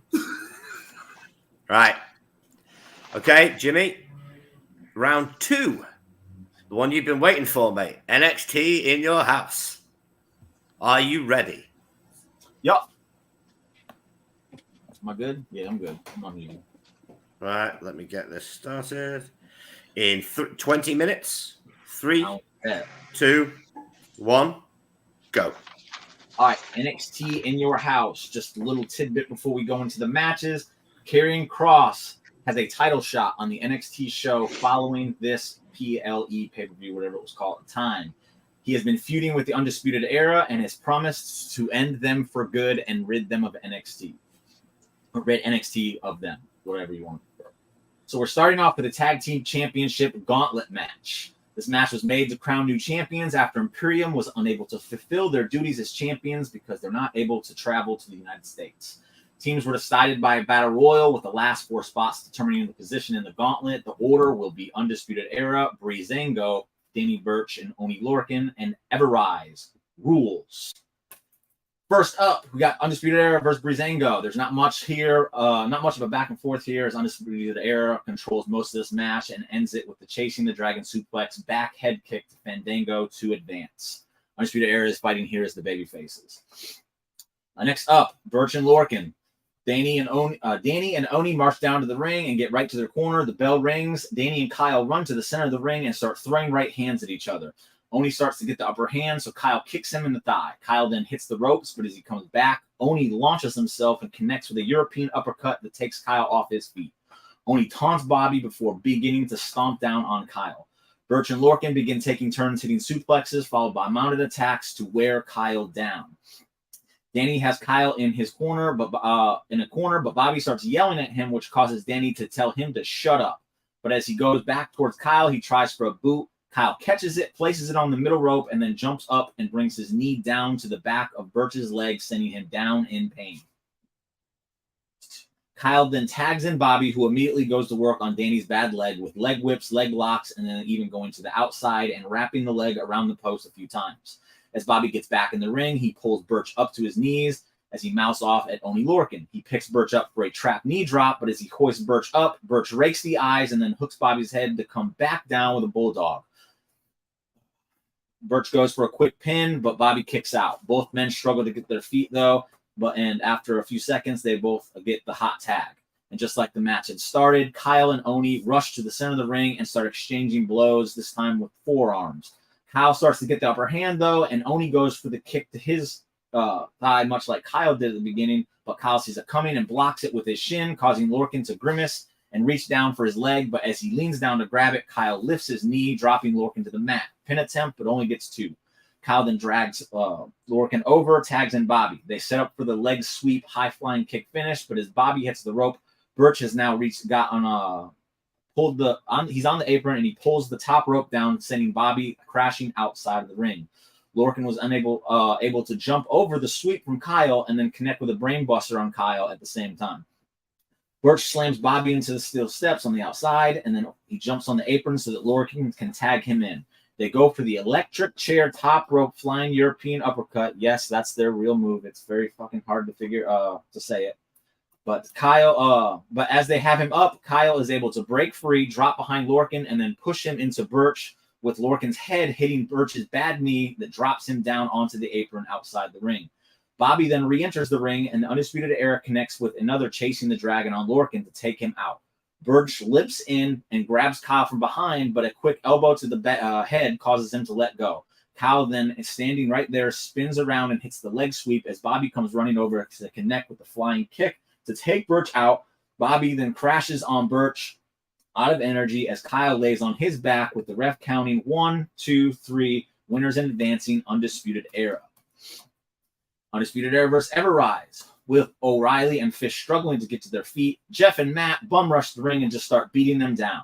After they get done beating them down for a little bit, they then jump up and say, "Everrise rules!"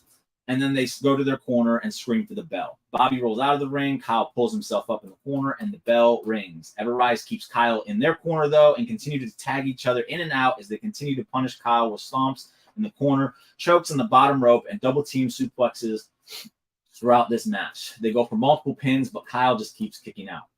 Everrise begins to get a bit cocky, though, as they've manhandled these Kyle for most of this match, or the entire match, and they start taking a little bit more time.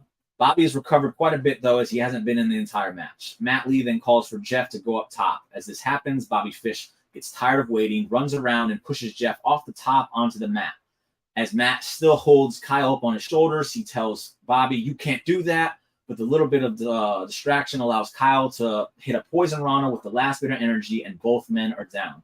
Fish runs back to his corner and starts to clap and stomp his feet for to hype the crowd up and bring Kyle over to the corner. As the ref gets to 8, Kyle eventually tags in Bobby, just as Matt tries to tag in Jeff, but Jeff is not in the corner still. Matt begs Fish for mercy, but Bobby unleashes Muay Thai knees and kicks.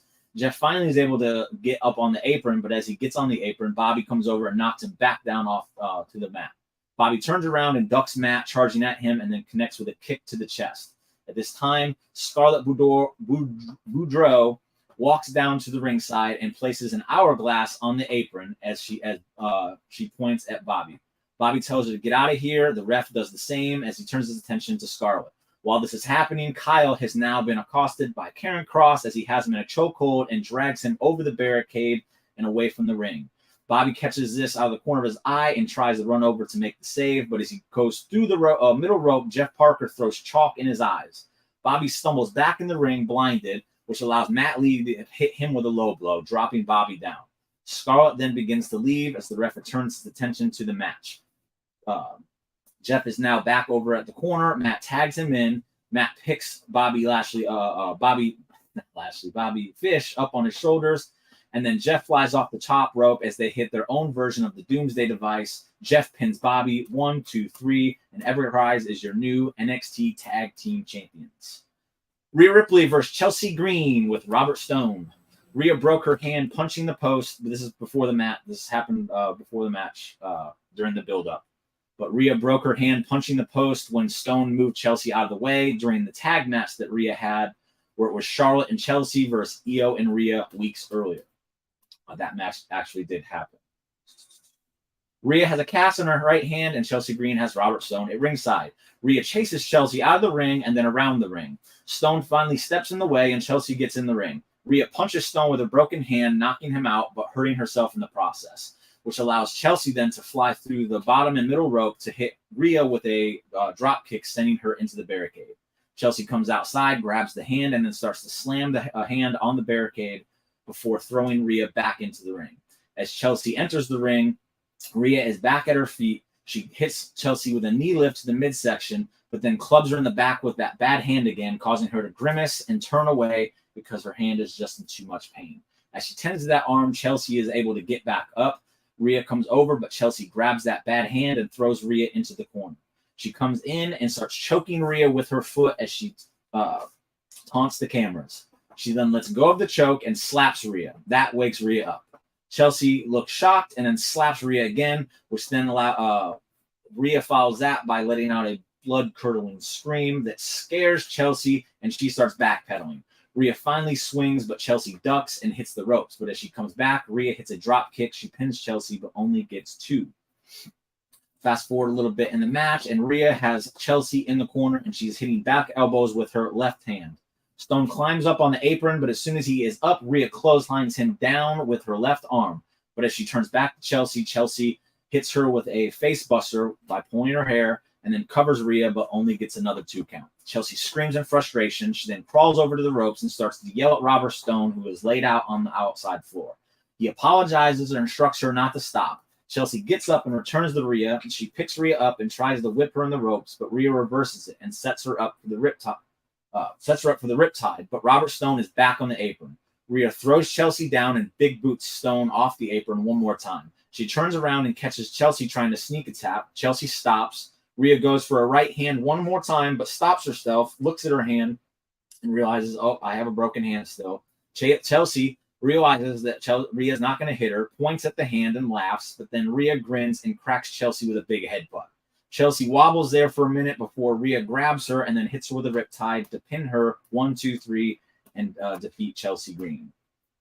NXT North American title #1 contenders match.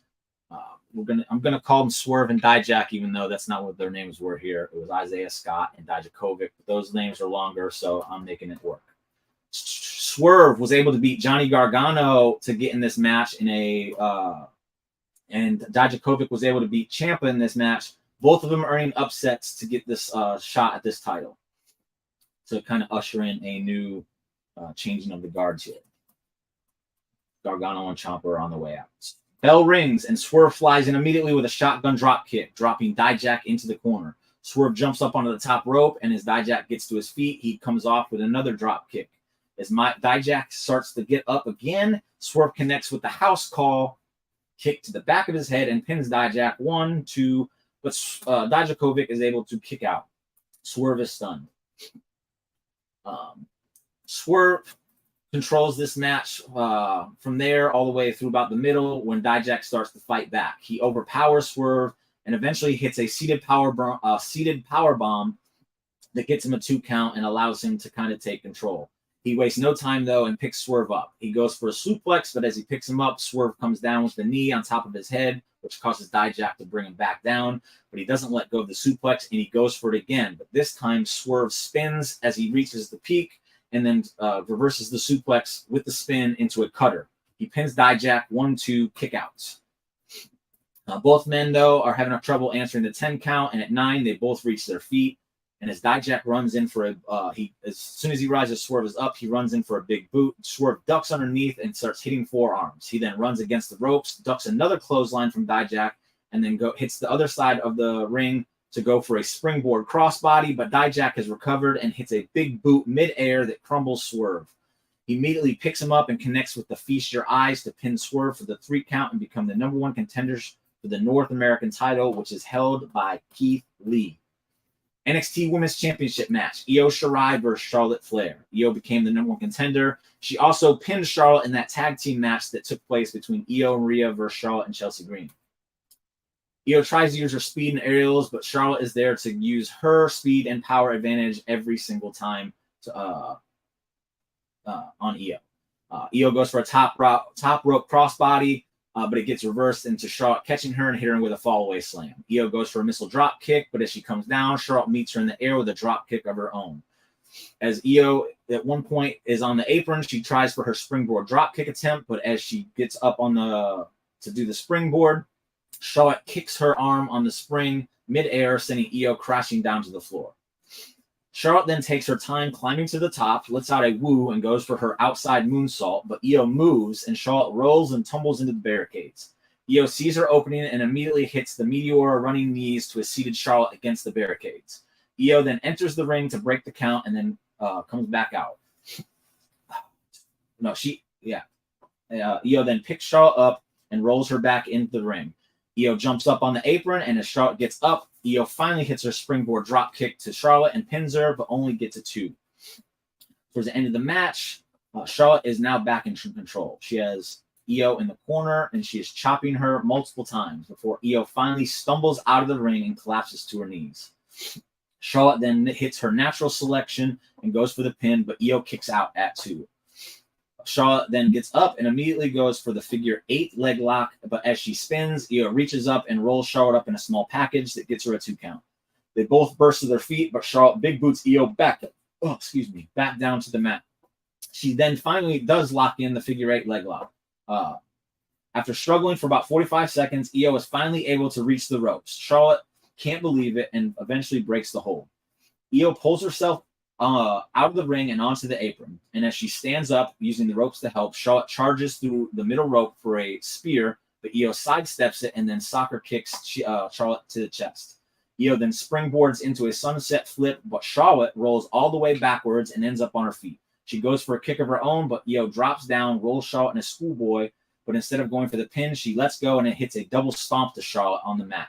She then steps over her, goes to the top rope, and hits the Io moonsault. 1, 2, kick out by Charlotte. Io is beside herself. She can't believe it. She then tries to go up top again, but Charlotte is able to get to her feet, and as Io reaches the top, Charlotte goes over and drops her body onto the top rope, causing Io to drop and crotch herself onto the top.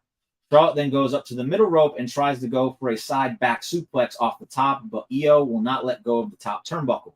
She elbows Charlotte a few times that knocks Charlotte down, but Flair lands on her feet. She charges again, but Io is back on her feet, and she puts her foot back to kick Charlotte on her head, dropping her into perfect position. Io then pulls out her moonsault double stomp to Charlotte and pins her 1, 2, 3 to become the NXT Women's Champion. The NXT Championship match: Adam Cole versus Damian Priest. Adam Cole is coming out to the ring alone. He's looking confused, looking around. He doesn't seem to know what's going on. He gets in the ring and he's very reluctant, but he goes for his Adam Cole Bay, but his music is cut off right before then as Karrion Kross appears on the Tron.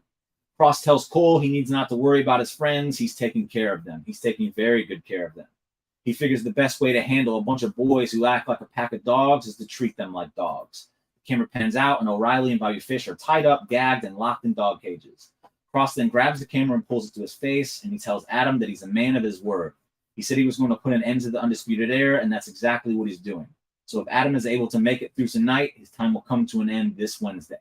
Adam starts yelling at Kross as Karrion Kross is chuckling, and the screen goes out. Priest then attacks Adam Cole from behind as he's been waiting in the ring the whole time, and the match begins. We're going to fast forward to the end of the match, and Damian Priest is going for the Razor's Edge, but Cole wiggles free. He super kicks the back of Priest's knee, dropping him down to one knee. He then super kicks him to the back of the head, causing Priest to almost drop, but hold himself up with his hand. Cole then takes his knee pad down, hits the ropes, and nails him with a boom to the boom to the back of the head of Damian Priest, and then pins him to retain the NXT title. As the ref holds his hands up, Karrion Kross music plays. The smoke starts to fill the entranceway, and Scarlett, can't say her name right now, appears. Cole catches on to what's going on and turns around, hands up, ready to start throwing down, but he sees Kross just standing there with the NXT title in his hands, looking down at it. Kross finally looks up and hands the title over to Adam Cole.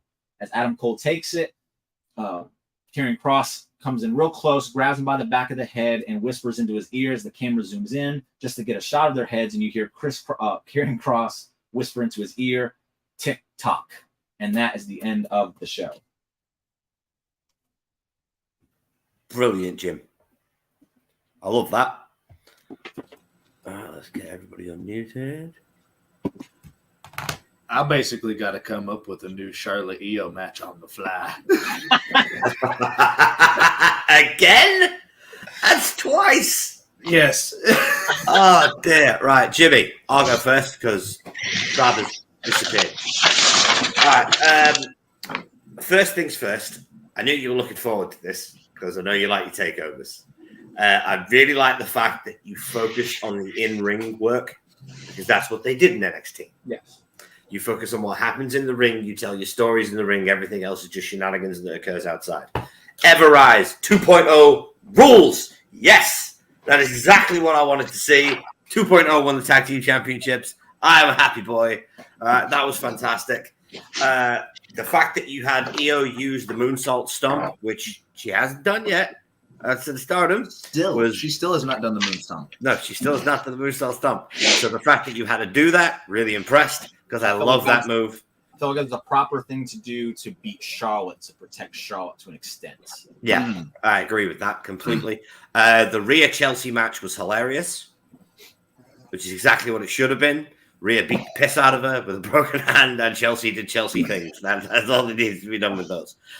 Main event, interesting. I like Kross's involvement. I like what you did with sticking the Undisputed Era in dog cages. That was funny. So I've got to ask, what about Roddy? Roddy wasn't there at the time. Okay. Because my mind was a bit blurry then. In your house was the parking lot brawl, correct? Yes. It was Roddy and O'Reilly. Fish wasn't around. I'm pretty sure. I went back and I was looking at results, but I might be mistaken. But I could have swore Roddy was out at that time. Because honestly, there's four of them. You only needed three. In my book. You'll see it in my book. Yeah, there was four of them. You only needed three, so it made perfect sense. So I am going to give you for that one, Jimbo, 4 stars. Really enjoyed it. Thought it was fantastically put together. Good finishes to the matches. Good stories told in the ring. Really enjoyed it. Remy, where are you?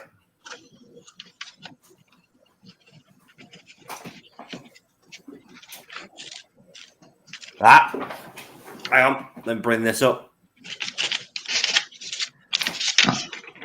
Focused on the ring work, did a good job making the future stars look strong, perfect amount of nuance. What's your score? 7. 7. This is the Tokyo Dome, baby.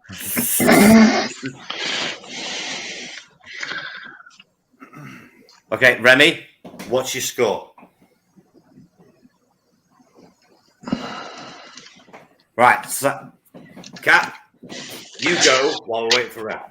Oh, wait. There we go.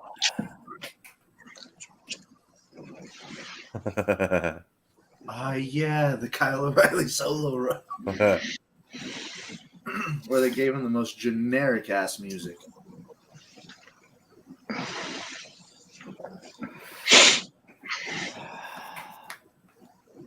I am reading the comments, Sav. I can't see your fucking go.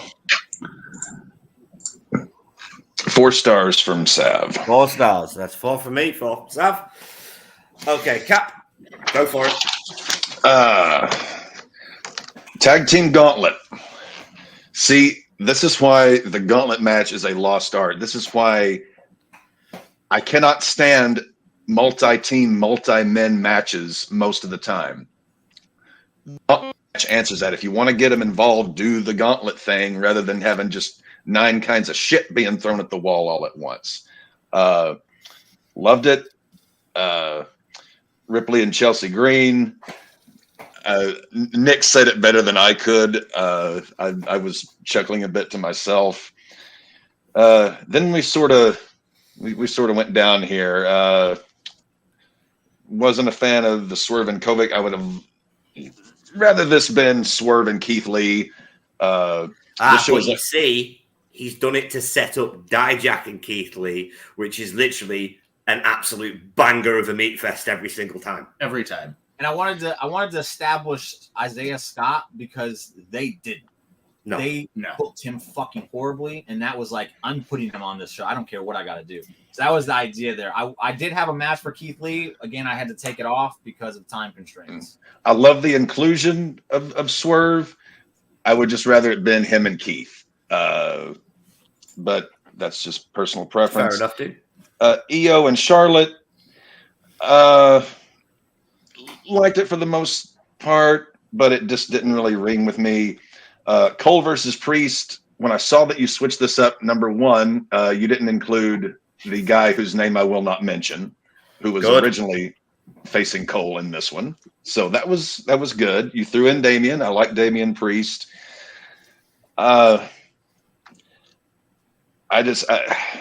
don't know. It was time constraint, but the match you put together as your main event, NXT title, just didn't really ring with me.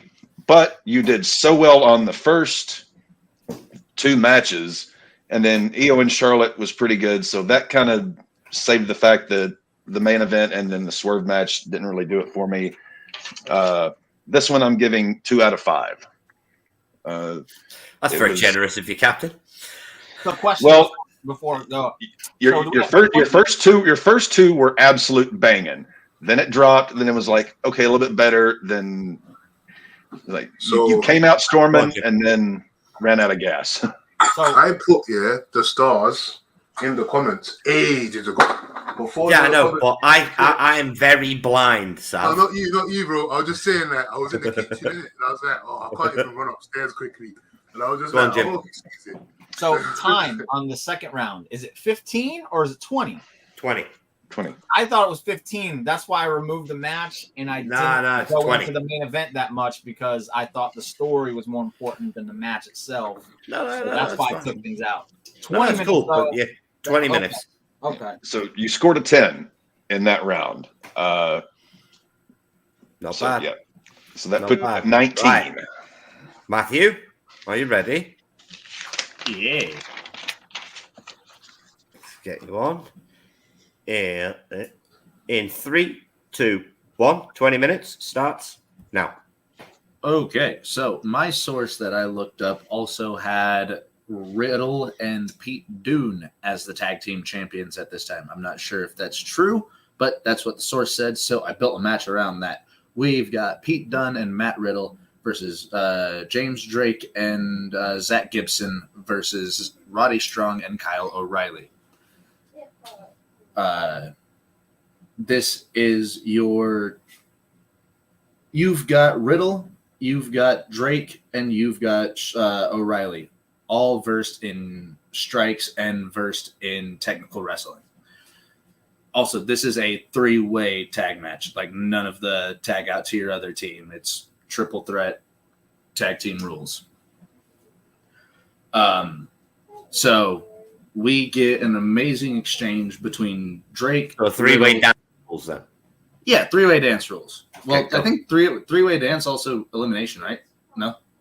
No, triple threats elimination. 3-way dance is first pin wins. Okay. But yes, the match starts with Riddle, Drake, O'Reilly, all 3 men exchanging strong right hands, strong kicks, and the sequence ends when Riddle goes for another side kick. O'Reilly grabs it, tries to get him in a knee bar. James Drake hits a code breaker, and O'Reilly locks in a knee bar.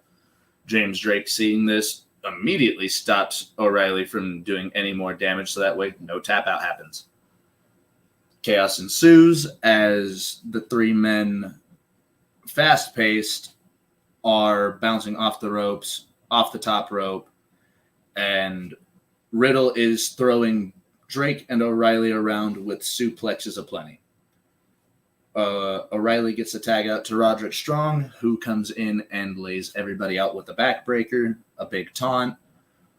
Strong goes for the pinfall on Drake. 1, 2. Gibson comes in and stops the pinfall. Gibson has to go back out. Match continues. Matt Riddle tags into Pete Dunne. James Drake tags into Zach Gibson. Oh, I realized this was a harder match to book than I thought it was going to be. Gibson, Strong, and Dunn all exchange submission holds.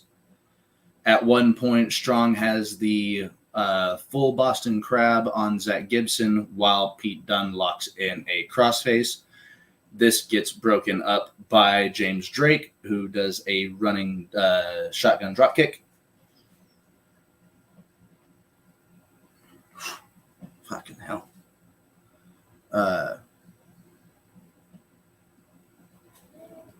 Sorry, I'm just getting really hot all of a sudden. Yeah, it is warm. Whew. Where was I? James Drake hits the shotgun dropkick. And thank you. James Drake hits the shotgun dropkick, and we get all 6 men in the ring starting to brawl. This leads to O'Reilly taking out James Drake and Pete Dunne and Matt Riddle actually being able to do a double team offense onto Zach Gibson. We've got another backbreaker from Roderick Strong, this time on Pete Dunne. We get Matt Riddle versus Roderick Strong as the only 2 men in the ring. Both men exchange rising knees, and we get the what does he call it? The final flash knee from Matt Riddle off of a rebound off the ropes. He goes and hits the Bro Derek for a 2 count, which gets broken up by Zach Gibson. Zach Gibson goes in and locks in the key lock submission on Riddle. It's called the Shankly Gates. Thank you. I couldn't remember what the first part was called. Shankly Gates. It's a Liverpool reference. Okay. We get Dunn breaking that up with an Insigiri.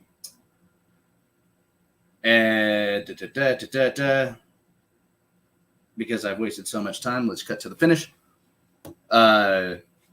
We have Riddle and Strong in the ring as the final 2 men after a big moonsault to the outside by Pete Dunne. Riddle goes for another rising knee to Roderick Strong. This gets countered by a Irish Curse style backbreaker. Roderick Strong gets him up quick, hits him with the end of Heartache for the 3.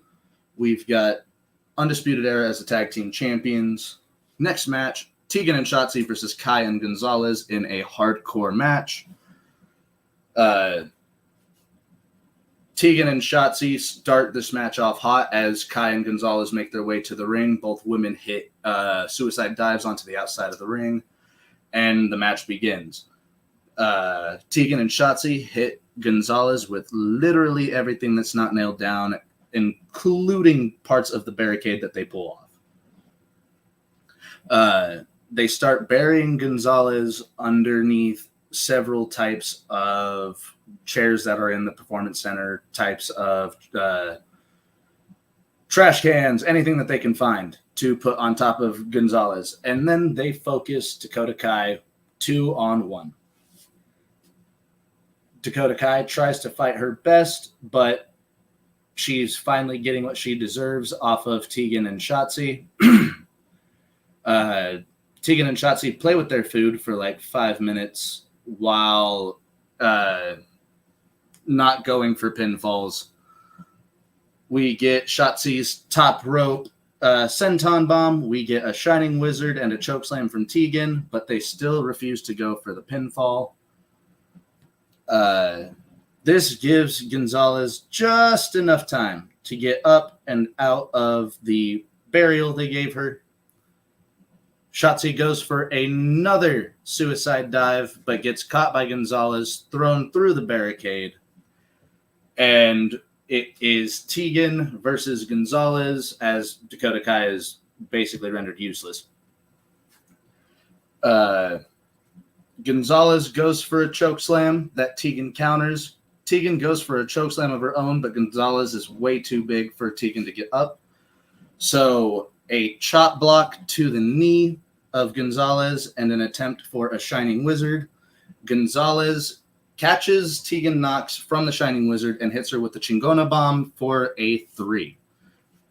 Raquel Gonzalez going over incredibly strong. She has a back. Ciampa versus Finn Balor. We have Raquel Gonzalez, you may say. Raquel Gonzalez, yes. No, Raquel Gonzalez. Oh, Raquel Gonzalez. I'm proud of you, Nick. We've got Ciampa and Finn Balor in the third slot, as both of these men just know how to carry a match. We get Ciampa trying to direct the match as Finn Balor starts off strong. For every explosive move Finn Balor attempts, Ciampa tries to slow the pace with either a headlock, a knee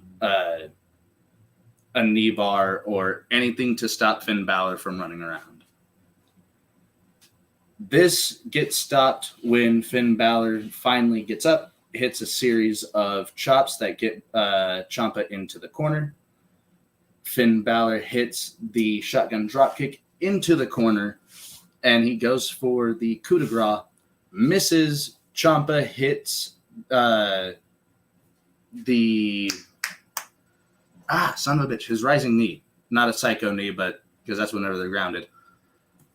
Ciampa hits a rising knee onto Finn Balor, throws him into the turnbuckle, and the match continues on the outside for a bit. Ciampa is throwing Balor into the barricade. Ciampa is throwing Balor into the steps. And for Balor playing heel most of this run in NXT, Ciampa is the first person to make him seem like he's got kinks in his armor. Ciampa breaks 10 counts by the referee by rolling in and out of the ring. And he laces Finn Balor's knee around the turnbuckle post and locks in the figure 4 around the post, trying to prevent any way for Finn Balor to deliver the coup de grace. Ciampa is attacking the knees. After a 4 count, Ciampa lets go, and he gets back into the ring. And now he is taking his time. He is being methodical with Finn Balor. He hits a psycho knee as Balor's trying to get up onto his feet, and even gets Balor to the outside, hits a Willow's Bell, goes for the pinfall. Balor kicks out at 2. Ciampa goes for the Project Ciampa, his power bomb onto the knees, and Balor rolls through for a quick roll up. 1, 2, kick out. Ciampa goes up, gets up quick, and gets caught by Finn Balor's 1916 for a 1, 2, kick out. As both men are exhausted, they get to their feet, they throw forearms, and Ciampa goes for a running clothesline. Balor ducks under it, hits the Pele kick, or the overhead kick as they call it, and he goes up for the coup de grace one more time, misses, his knee tweaks as Ciampa gets up and hits his, I can't remember the name of it, the Angel's Wings, for a 1, 2, 3. I forgot. Fairy tale ending. Fairy tale ending. Thank you. Wait, I thought that was one of Gargano's moves. Either way. No, I think you're right. Charlotte versus Io. Jimmy basically booked the same match I was going to book, so now I got to do this on the fly. Match starts, and Charlotte is attacking Io's knees. Charlotte is going for every underhanded tactic that she can use to her advantage. She is using the 5 count any chance she can get by lacing Io's knees through the ropes, by doing submissions through the ropes, holding on to holds. It is a very slow, very methodical match until Io finally turns the table with a shotgun drop kick to Charlotte after a missed natural selection. As Io finally turns the table but can barely use her own knees, she is using her palm strikes. She is using her hard-hitting, strong style. Io is not able to use as much of her high-flying moves as she would love to. Charlotte, still being able to use this to her advantage, continues to use that. Chop blocks at any opportune time. Jimmy, I hate you sometimes.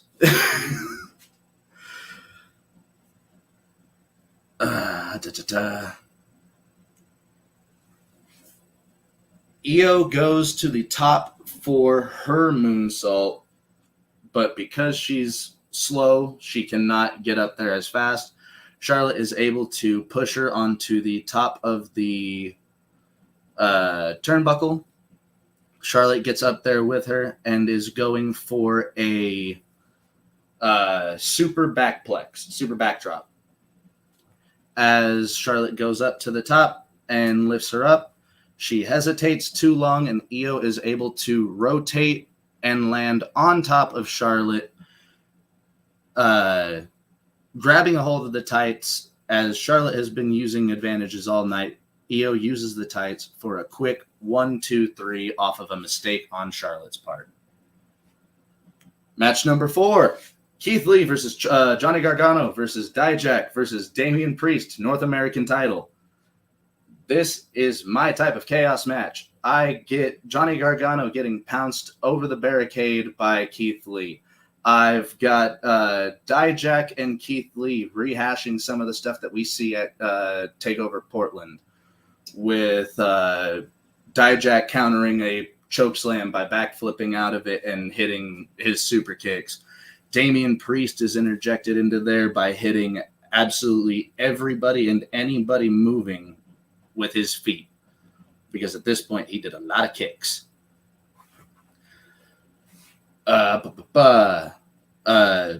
Gargano finally gets back in, and knowing that everybody is much larger than he is, he brings a weapon with him. He is swinging a kendo stick for his life against the 3 much larger gentlemen.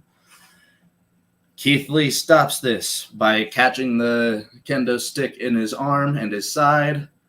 He grabs Gargano, but as he grabs Gargano for a chokeslam, Damian Priest hits a big boot to the side of Keith Lee's head, knocking him out of the ring.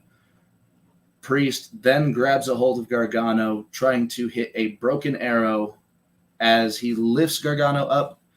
Dijak hits a big boot onto Priest, knocking Gargano on top of him. Dijak picks up Gargano, hits him with a Feast Your Eyes. 1, 2, Keith Lee pulls Dijak out of the ring, hits him with a pop-up powerbomb onto the floor, slides back into the ring. Gargano hits a slingshot spear that bounces right off of Keith Lee because he is no way bouncing through him. We have Priest, we have Lee in the ring. Keith Lee goes for a big bang catastrophe that Priest rolls his way out of, landing onto his feet. He goes for a reckoning, which as soon as he rolls through, Keith Lee grabs him, lifts him up onto the shoulders, hitting the Big Bang Catastrophe. Keith Lee gets the 3, retaining the North American Championship. Main event, Adam Cole versus Kushida. NXT title. How much time do I have left?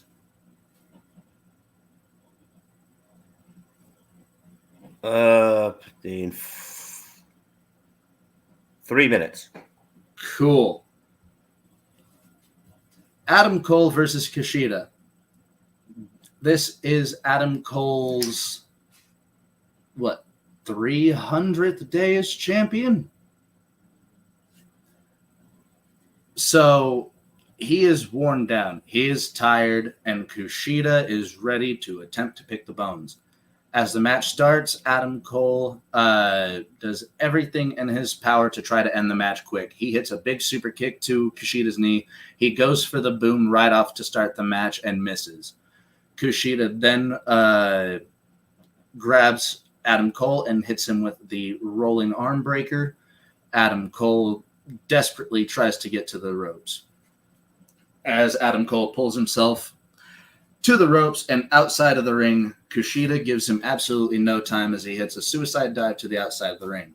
Kushida, wasting absolutely no time, picks Adam Cole up, throws him back into the ring, gets in there, and he's rearing up for the fastball punch. Adam Cole sees this as he turns around, ducks under it, and he slips out of the ring. Adam Cole trying to catch his breath as Kushida is refusing to let up. Both men run around the ring one pace. Adam Cole gets in the ring before Kushida does. As soon as Kushida gets up, he gets hit with a super kick. Adam Cole then pulls him in, hits him with the brainbuster into the knee, and goes for a pinfall. 1, 2, Kushida kicks out. Adam Cole is frustrated. He wants this match to be over as quick as possible so he doesn't have to deal with Kushida, because Kushida's going to hurt him. Adam Cole gets him up, positions him over towards the corner where he's going to get ready for a Panama Sunrise. As soon as he jumps down for the Panama Sunrise, Kushida grabs him and locks in a double wrist lock. Goes for the surfboard stretch. He rolls him through, and he's got it locked in. Adam Cole is screaming and wincing in pain as he's reaching out for the ropes. Roderick Strong and Kyle O'Reilly come to the ringside. Thank you. Roderick Strong and Kyle O'Reilly come to the ringside and push the ropes so that Adam Cole can get his feet onto the ropes, breaking the hold. Referee sees this, gets pissed off, and ejects O'Reilly and Strong. In the distraction, Adam Cole is able to try to roll up Kushida for a quick 2 count. As soon as Kushida gets up onto his knees, he gets hit with a super kick to the chin. Adam Cole goes, springboards off the ropes, hits the bang. 1, 2, 3. Adam Cole retains, and as he's celebrating, as he is taunting, the lights go out. Lights come back on, and Karrion Kross has Adam Cole in a chokehold. The show goes off air with Karrion Kross choking Adam Cole out, and a shot of Kross and Bordeaux holding the title at the end of the show. Knee bad, Matthew. Knee bad. No, it was pretty bad. Right, well, I understand that you had to book on the fly there for the Charlotte EO match because you basically booked the same match as Jimmy. I cannot believe that happened. Twice in one day. Can I just say, Jimmy, I hate you sometimes?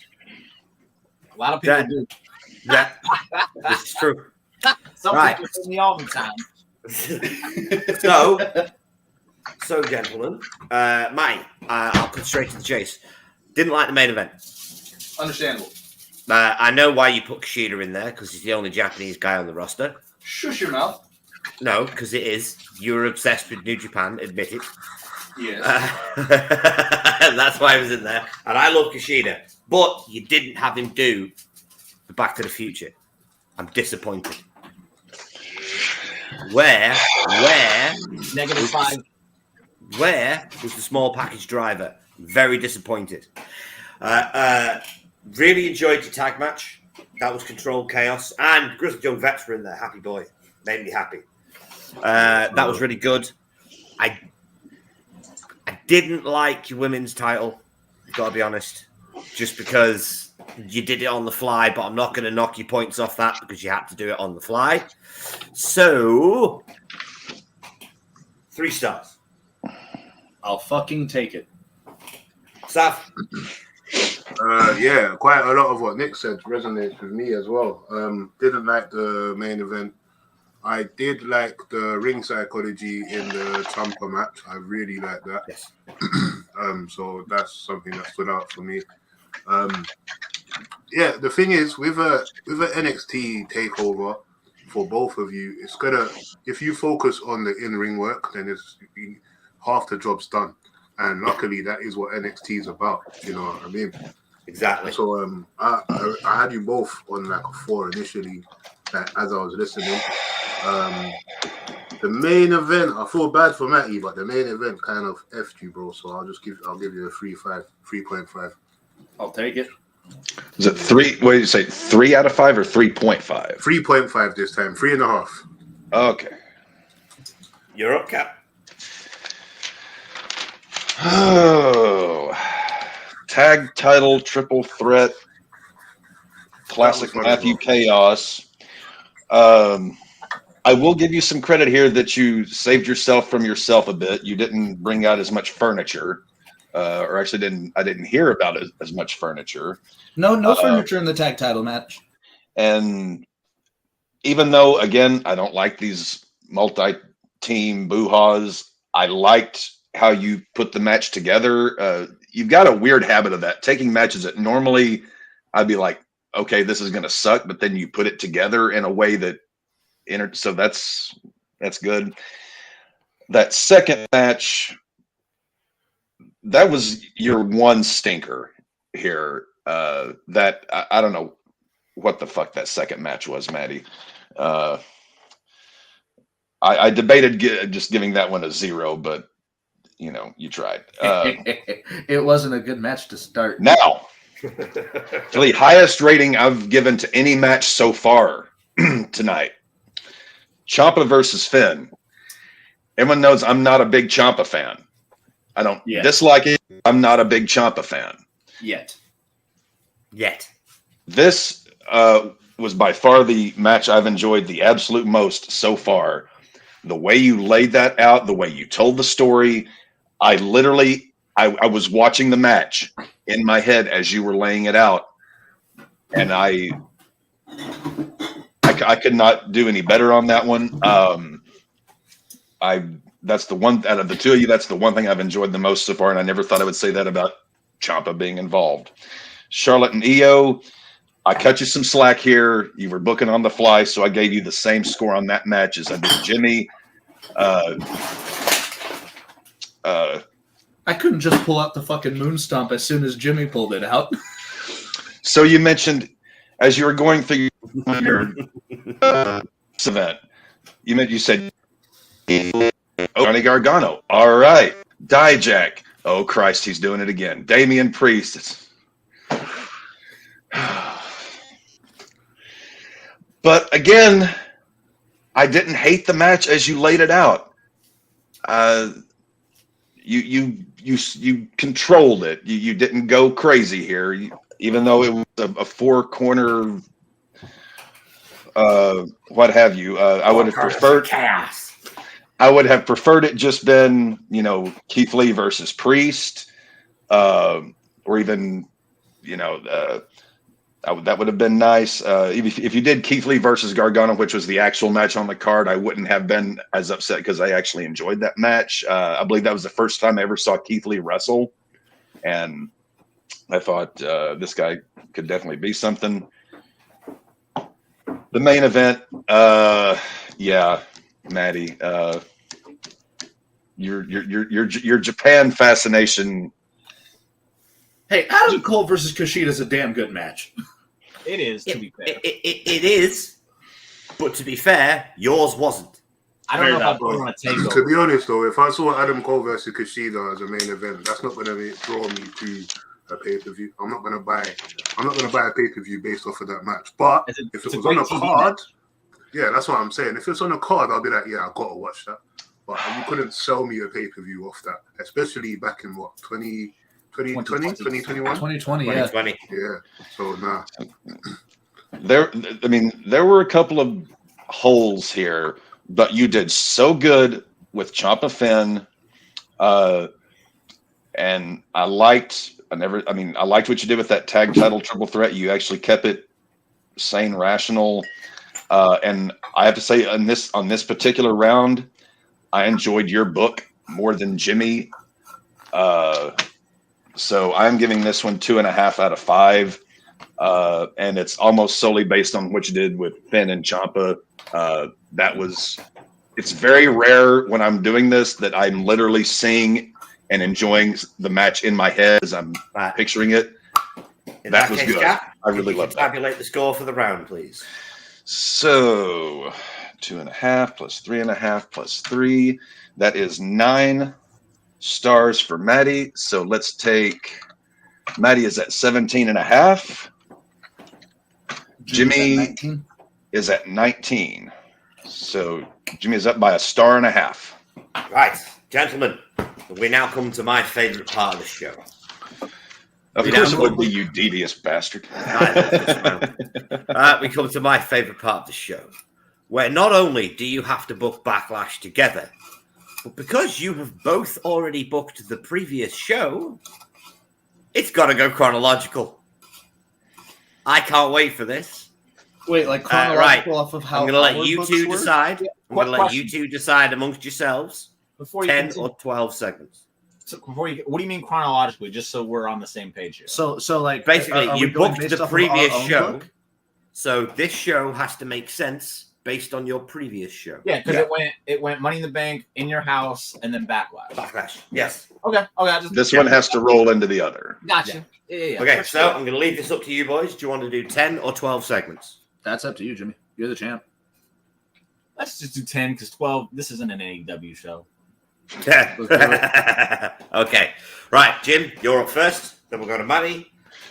Your 10 minutes starts now. Segment 1, please.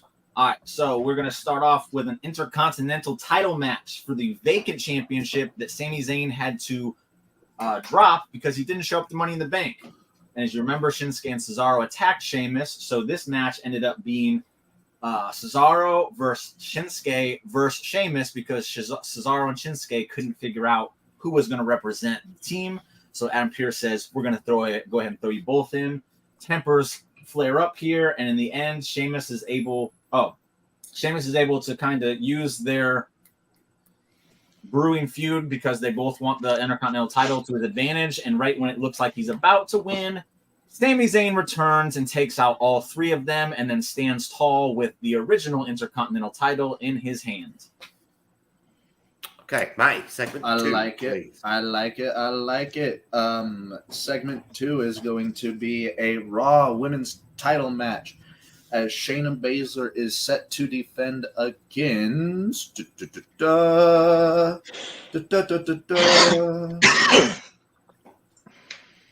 Shayna Baszler will be defending against Peyton Royce.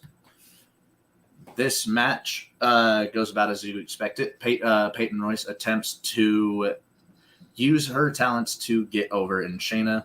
She goes for her spinning heel kick, which gets ducked. A big roundhouse from Shayna Baszler turns Peyton Royce around, and the Kirifuda clutch ends the match in about 5 minutes. Nice. Jimmy, segment 3. I'm going to go ahead and we're going to do Aleister Black versus Seth Rollins in a no DQ match because Aleister Black is super pissed. I accept this. In the end, Buddy Murphy is there to help Seth Rollins pick up the victory here as Seth goes up to tie the series now at 1 apiece between him and Aleister Black. Okay, my segment 4. Andrade Cien Almas will be defending his United States Championship against Cedric Alexander. After going after Bobby Lashley and getting the victory, he's found his next target in the uber athletic and very underutilized Cedric Alexander. This match is incredibly hard-hitting. Both men hitting very hard strikes. The beautiful fake-out elbow is what sends Cedric Alexander to his grave. As he gets hit by it, Andrade picks him up, gets the arm behind the back, and hits him with the La Sombra hooked DDT for the 1, 2, 3. Andrade is staring daggers down the hard camera. Who did he face? Sorry. Cedric Alexander. Segment 5, please, Jim. Okay, we're going to go do a Firefly Funhouse match between The Fiend and AJ Styles. Ooh. The Fiend wins this match after revisiting key moments from AJ Styles' career, included a repeated loop of being low-blowed by Bray Wyatt in place of Shinsuke Nakamura at the WrestleMania, reliving being kicked out of the Bullet Club, being chased through the woods by Bray in a Ranger outfit, a nod from a thing that happened in TNA. Yeah. And this would lead to AJ falling in a grave as the Undertaker's bell gongs and he gets buried alive again. As the screen goes black from the dirt covering him up, it then goes straight to in the ring where he is getting pinned by a person who is much smaller than the actual Fiends. 1, 2, 3. And when he reveals the mask, it's actually James Ellsworth to really rub that salt and the thing that happened there to completely mind fuck AJ Styles. Fantastic. Segment 6, please, Mike. Oh, that was incredible. I'll give you props for that one. Next segment, we get Mustafa Ali versus Daniel Bryan, as it was revealed that it was Mustafa Ali that threw Daniel Bryan's head through the windshield. Mustafa Ali is still Mr. Money in the Bank. Daniel Bryan is trying to get his pound of flesh for not being able to perform in Money in the Bank. The match ends as Mustafa Ali ducks a running psycho knee and hits a big drop kick to the back of Bryan's head. Bryan begins selling this as if more head damage was caused after this. Mustafa Ali takes the time from this, hits the 054. 1, 2, 3. Mustafa Ali picks up the win and is walking away with his briefcase in hand. Segment 7, please, Jimbo. We're going to go ahead and do Bayley versus Nikki Cross for the SmackDown Women's Championship to continue that feud going on. Alexa Bliss is on at Nikki's side, and Sasha is at Bayley's side. In the end, Bayley ends up picking up the win here, and afterwards, Nikki Cross gets frustrated with Alexa and storms off, ignoring her, consoling her after her loss. Okay, Matty, segment 8. And in my segment, we will get Randy Orton in a backstage segment. After seeing what's gone on with the Bray Wyatt shit, he's like, well, I'm glad he wasn't doing that with me. And as he turns around, Rambling Rabbit is there, staring a hole at him like, you got it way easy, dude. Don't worry. Okay. He's coming back. Okay. Jimmy, segment 9. We're going to do Drew McIntyre versus Edge for the WWE Championship. Drew wins this match, but afterwards, as he is celebrated, he is attacked by all 4 members of the Undisputed Era as a nice callback to when the Undisputed Era debuted in NXT, attacking Drew McIntyre, the NXT champion. They all stand tall over Drew McIntyre falling in the ring with the whole bam, bam, bam, to that. You know what it is. Matty, main event. Mustafa Ali's music hits as he runs down to the ring to cash in his Money in the Bank. Drew McIntyre just being laid out by the Undisputed Era. The Undisputed Era look at Ali, and they back away. They get out of the ring. They slowly sludge their way up the ramp. Referee gets in the ring. Ali cracks McIntyre over the back of the head with the briefcase. McIntyre is down face first towards the corner. Ali goes up, hits an 054 to the back, goes back up, hits an 054 to the front. 1, 2, 3. Mustafa Ali defeats Drew McIntyre for the WWE Championship. Okay. Right, boys. Not bad at all. You did, considering you both had to do that based on individual books. Unmute yourselves, boys. Considering you had to do that based on actual books that you did, I was very impressed. Matty, you really like the 054. Where's he gone? This is what Matty does. What was that? There he is. You really like the 054, don't you? I think it's incredible that somebody can hit a reverse 450 to anybody. Oh, I'd agree. Just so you know, Will Ospreay invented that move. And Pac can also do it. Yes, he can. We've got plenty of people who can do it, but nobody does it anymore. No. Yeah, no, no, fucking kill right, yourself. Jimbo, loved it. Matty, loved it. Like I said, this is my favourite round. I am going to give Matty a 3.5. Whoa. And I'm going to give Jim a 3.5. Because I think you both did fantastically, and it takes the weight off my shoulders of making a decision. So, gentlemen, Sav, go. I hear everything Nick's saying, you know, because I gave you two initially the same score, not a 3.5, but an equal score. But Matty really came clutch with that Mustafa Ali booking. I'll be so real. Like, that actually saved you. So my thing is, I would have given you both 5 stars, but I don't know if anyone noticed. I don't think I've ever given a 5-star. So No. that instantly goes to 4.5 for both of you. But as I just said, Matty came clutch. So Jimmy gets a 4, Matty gets a 4.5. I thought once Jimmy done the undisputed callback thing, I said, yeah, cool, he's sealed it.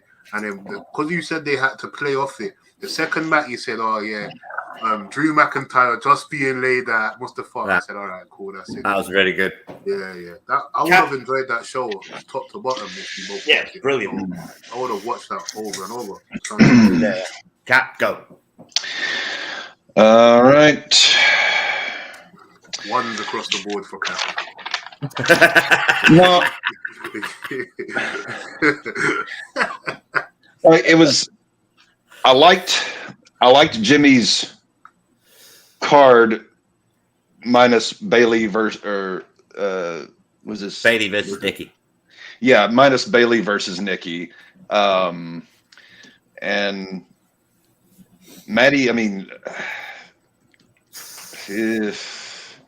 I like the Orton Fiend promo. Shayna and Peyton Royce, Andrade and Alexander. He put together a better card. He put together a better card. Oh, I was gonna say, yeah, Jimmy done. I thought you said Matty done the Fiend promo. I was gonna say Jimmy done the Fiend promo still. No, Matty did the Randy Orton Fiend promo. Yeah, I did the Randy Orton. I wrote Orton / Fiend promo. Yeah. Oh. So I'm giving Matty on this one a 2 out of 5. I'm giving Jimmy a 2.5 out of 5. I didn't really prefer either one, but Jimmy had the better card here. And ultimately keep it in the ring. We are running out of time, so will you please contabulate the final scores? All right, so that was 10 stars for Jimmy on that round. Matty 2 plus 4.5 plus 3.5. So that was a 10 for Maddie. So that round tied. Okay. And that right. Well, if my maths is right, I believe I get to say, and still the Wrestling with Your Thoughts forever champion, the Drip King himself, Jimmy Bebe. Jimmy, the floor is yours. I just want to say one thing. I hate you, Maddie, because I had a Chad Gable match for the card and you robbed it from me. Which one? You did Daniel Bryan versus freaking Ali. I wanted to do Chad Gable versus Daniel Bryan. I was going to have Daniel Bryan tap to the ankle lock to really solidify Chad Gable, and you took it away from me. So for that, I don't even feel bad that I had to beat you. I mean, to be fair, you did steal my match with Charlotte and Io. I went first. I didn't steal shit. I'm for a reason. You chump for a reason. I'm looking for some competition here. I told you I had to challenge myself. I need somebody to step up and take this burden off of me.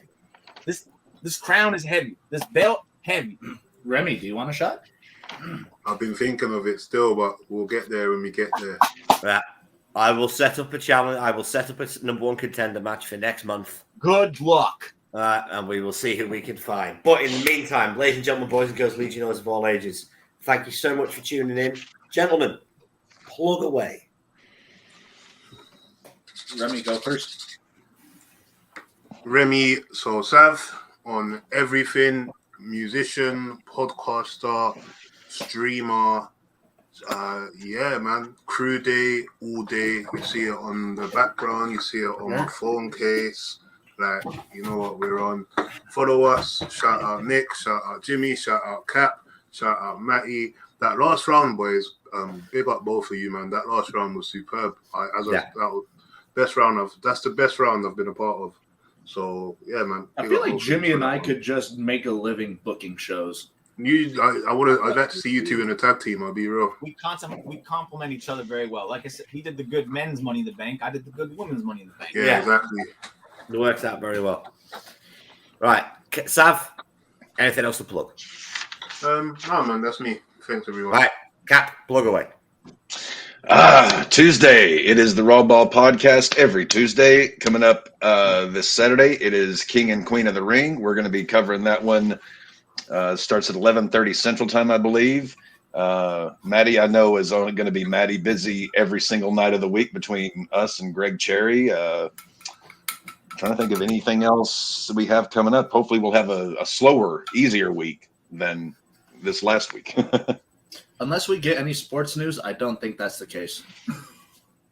Well, I know you're in about half an hour, you're going to be sweating your nuggets off, quite literally. I got money on that game, goddammit.